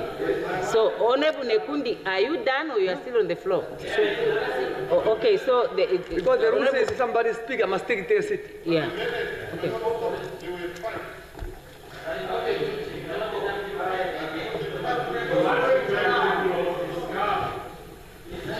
So, Speaker, I think Honourable Nekundi I'm listening very well. Honorable Nekundi says nothing in the bill speaks about the powers of the president. That's not correct. Because I'm not disagreeing with him, I'm pointing out a misleading notion. No, it's not a misleading, it's an expression of an opinion. No, he's saying factually. He's saying this bill as it is. That's all I'm contributing. I'm not debating or disagreeing with him. This bill takes the powers from the minister. It says there in the bill, the powers of the president shall be da da da da da da da da da. It's there. So the argument that has been presented, I know I didn't contribute yet, but for members who have contributed, for them, their dignity and intellect should be questioned. That they are not talking about. They know members are talking about the power of the president. It's there. Honorable member, you have made your point. Yes, you I'm have just made your correcting. point. I just want. Nekundi must correct that. Yeah, I just that want part. to rule. Okay. Only that part. Let me rule now on that one. Let me rule on what you just said. The ruling that I'm making is to say it is also disrespectful to the presiding officer and the House when the presiding officer makes a ruling based on what is in this rules book. And the rules books provide avenues for members to raise their concerns. And the members insist on arguing with the presiding officer because they want to interrupt the members when they say something that they don't agree with. I am not saying that Honorable Nekundi is correct in everything they are saying. The only thing that I'm saying is, according to the rules, if you disagree with what another member is saying, you ask for an opportunity to speak from the presiding officer, and then you point out your disagreement with what the other member, not through a point of order. So you are out of order to raise that through a point of order. That's the point I'm making. Because we want to hear right or wrong, we want to hear what Honorable Nekundi has to say. Yeah. Now Honorable Nekundi can continue. I think Honorable Ampanda, it is skewedly correct. In that he cut the meaning of my presentation. In that the issues presented here, those powers has been discussed as power of presidents is not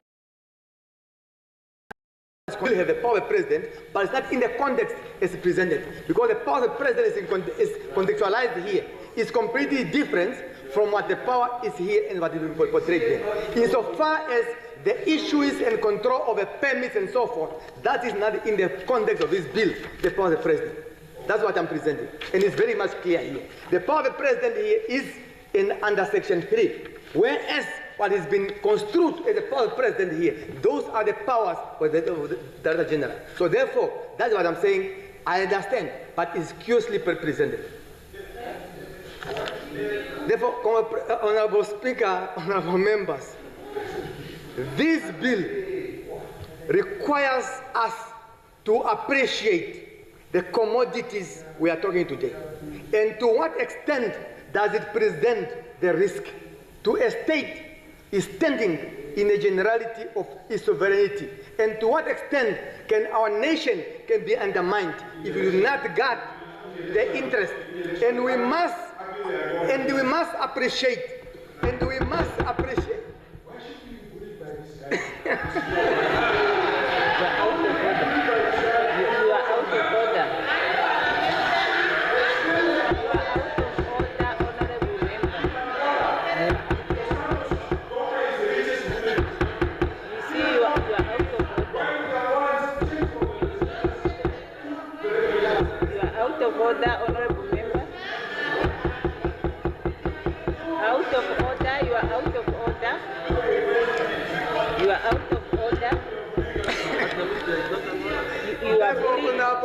You are bullying the House and you are disrespecting the presiding officer. So now I will refer you to the Committee of Privileges if you continue.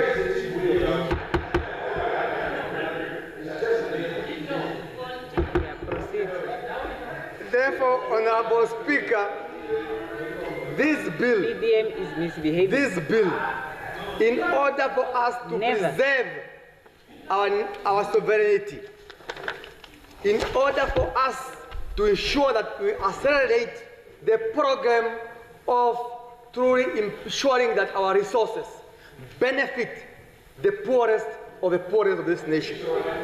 From the Zambezi region to the Kunene region to the Karas region, from Erongo region to Maheke region. This bill is a driving force behind this agenda. And I want to take out here section 3 sub D, which says this bill shall promote local content and the participation in compliance with the national laws. It tells you our president respects our national laws in the agenda to empower the Namibian people through resources. I support this bill, Honorable Speaker. Thank you very much. So, honorable members, no banging on the desk. Now, Honorable Ampanda has the floor. Yeah, thank you very much, Speaker.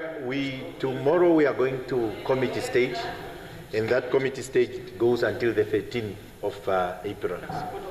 And we will be sitting on Mondays and Fridays.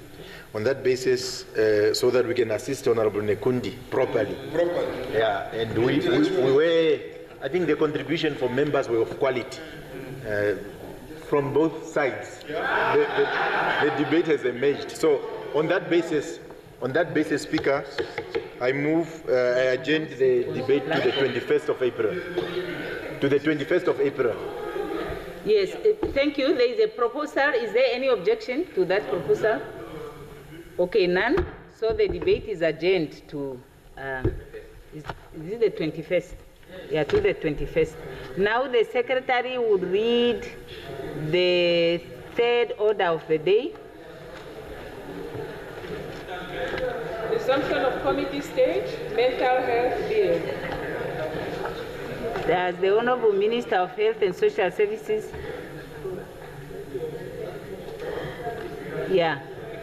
Okay, we now have to go into committee stage, and we have only about 15 minutes. What is the time? 20. 10. We have 10 minutes. Yeah, what is the matter, Honorable? Huh? Jane, what? Yes, Honorable Kambara. Honorable Partner just made it a little bit easier for us that we know that for the next 2 weeks we are headed into committee stage. So it makes no sense for us to go into committee stage now and resume again. So let's rather move the debates after the appropriation bill. Once we are done with the appropriation bill, then we resume with the mental health bill. That's what I'm proposing. It's sort of us getting into committee stage now and then come then after a month. So it's easier until stage tomorrow, then we return after the appropriation bill is done. Yeah, honorable members, first I like the principle that you seem to be embracing, that we need to structure our discussions properly. The only concern that I have is that the first day that we are going to start with the committee stage of the appropriation bill, we are only going to have motivation of votes and not discussions. And on that day, there would be time to deal with other issues. So I will have to put the question to the Minister of Health, whether she agrees with the deferment to after the budget, or we actually, after introducing the votes that are scheduled for Wednesday, the 25th, we actually come back to the order of the day and we continue with that. Yeah, so the principle, I understand, but just shifting everything after the budget, I think it will waste a whole day in between. Yeah, Honorable Minister, on the proposed dates, what do you say to that one? Honorable Speaker, thank you, Honorable Member, for the proposal. I would have to still align myself with rather the proposal to say we do not waste an entire day. We are already at committee stage, and so therefore I would request if we can continue tomorrow if we reach order for that. Thank you. Yes, thank you. I think that's more reasonable. We continue to tomorrow, and then we go as far as we can go. If we are not done, then we defer the debate to a further day. Yeah. No, unfortunately, we are going to add an additional vote tomorrow because the Prime Minister was also going to motivate the vote of the Auditor General that was scheduled for Thursday. He has asked that it be brought forward to tomorrow. So we are going to have 4 motivations tomorrow.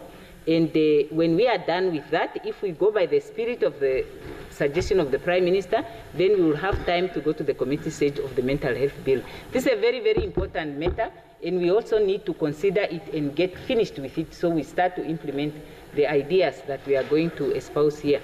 So that matter is deferred to tomorrow. Yes. Yes, Honorable Ampanda. Speaker, I just wanted to understand at the committee stage, the way concerns that were picked up in terms of how are we at the committee stage. We do very well with committee stage at the appropriation, but at the committee stage of a bill, for example, when the amendment is proposed, those pink papers and things like there was a suggestion, I think from a deputy speaker or so, to say, it seems the way how we were going about it. I was in the hospital at the time. There seems to be something. Is that still the case? Is still a concern, or we are? Yes. Yeah. Yes. Or are we still together there, or there's still something that we need to be able to do? And if we are able to do, why don't we do that first? That component, in terms of just to guide each other, what is basically happening in terms of committee stage. Do you just come with your debate, or you must come with a pink paper? I thought that story would have been yellow, eh? Yes. Or green or pink, those things. Yes, Honorable Member, there was a proposal that the House discusses the modalities for dealing with the committee stage. And what we could not agree upon was for that discussion to be done by way of suspending the proceedings of the House in converting ourselves into some kind of maybe a workshop or a meeting. It was agreed that the discussions can be had, but it must be outside of the sitting of the House. So I thought that meeting had taken place. If the meeting has not taken place, I think that matter can still be taken up so long as we don't have to suspend the proceedings of the House in order that we can have the explanation. Yeah. So that is the answer that I give. So the chief whips can get in contact, and then you can try to explain that part so that we don't have to suspend the proceedings of the House. Yeah. Yeah, but we cannot do it now. Even the time is catching up with us. But I think we can agree that you meet, let your chief whips and the leaders of the parties, we can do that. We have a whole morning of tomorrow open. So, or after this session, when we rise, you guys can remain and you discuss that part. Because now we have 2 minutes to go, to knock off time. Yeah, so and on that basis, I will have to ask the Prime Minister to propose adjournment of the House until tomorrow at 14 hours 30. Which time? Until tomorrow, we adjourn the sitting of the House until tomorrow at 2:30. 2:30, yeah. Yes. Okay, thank you very much. Thank you very much, Honorable Speaker, Honorable Members. Move that the House stand adjourned until tomorrow 14:30. Yes. So the House adjourns until tomorrow 14 hours 30.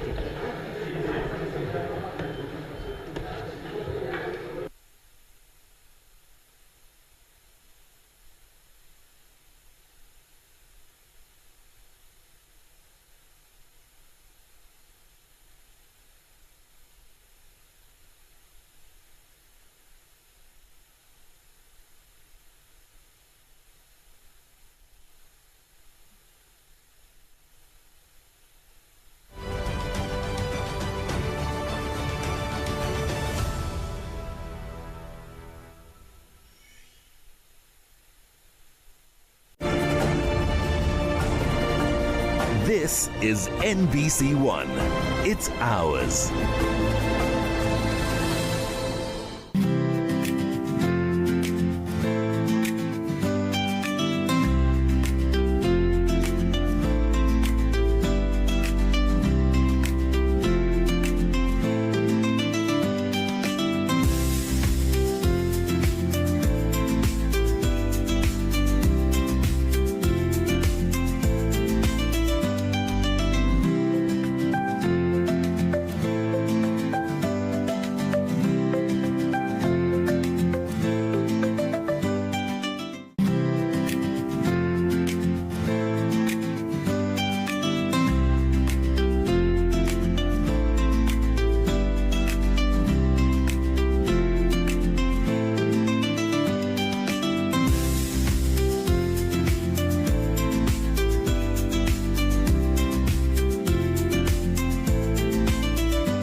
program consists of music, dance, poetry, and storytelling by Namibians. Yes, it is our own Namibian program, by ourselves, for ourselves. You will see that it's performed by Namibians from all over Namibia, in fact, in different settings, and I'm sure you're going to enjoy it.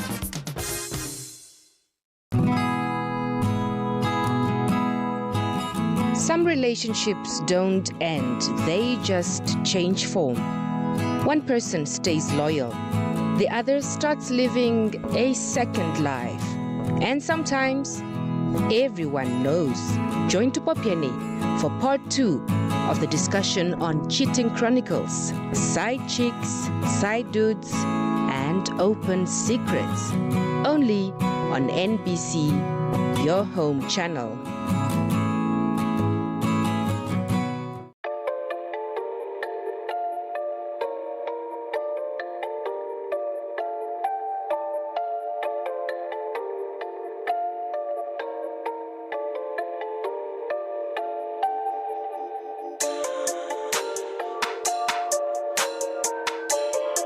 Hi guys, how's it? I'm Alois, Big Boss Zero, and what I do for a profession is I build cars, accident damaged vehicles. So cars that have been involved in accidents, I bring them back to top notch. And if you of car and you want it to be sorted out, I'm actually the type of guy that you come to get it sorted out. That's what I do for a living. But then what I love doing is racing. So I'm always on the racing scene, always at drag racing, and also doing some other type of racing that some guys would know about. But anyways, I'm here to tell you guys about my top 10 sports essentials today.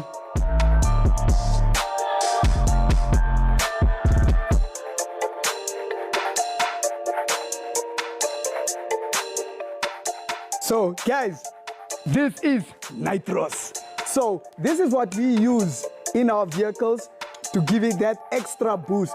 So this nitrous oxide is connected to our vehicles only on performance type of cars. So it gives you that extra boost. So this helps me a lot when racing and winning races. So some guys would actually also use it to cool down their vehicles. Like when standing on the drag strip, shake it up a little bit. If you want, you can heat it up, but don't heat it up too much, because if this thing explodes, it's gonna be a big problem. So then you open the nozzle, and then you spit your intercooler, and then your car will be getting in that cool, strong, cold air, and then your car performs much, much more better. So this, I love this, and I'll always move on to this. But not everyone uses it. This is only used in the racing scenes. So this is my number 9 sports essential. So this one I love dearly.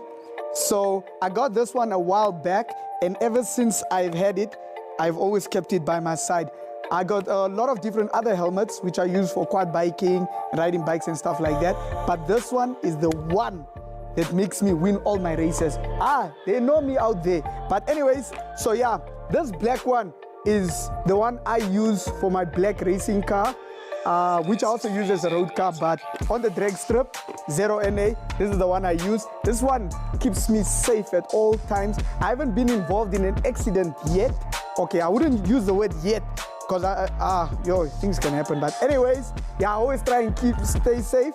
So yeah, this helmet keeps me safe. I love this one. Mwah.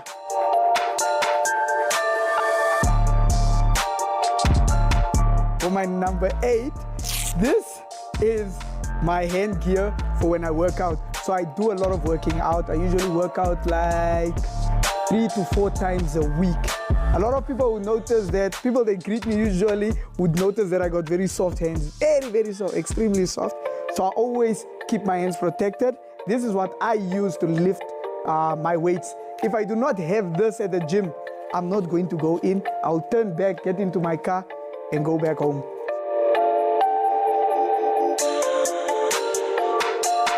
This is my shocks. This is my shocks headsets. So I love this ones.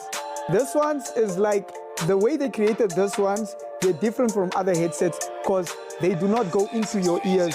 They go like here on the side. So you, when I'm very busy or when I'm racing and my friends are trying to get hold of me or trying to tell me the times I was running, and if they want to tell me something about my car, which they've noticed on the racing track, which I can't see from inside, but they could see from outside.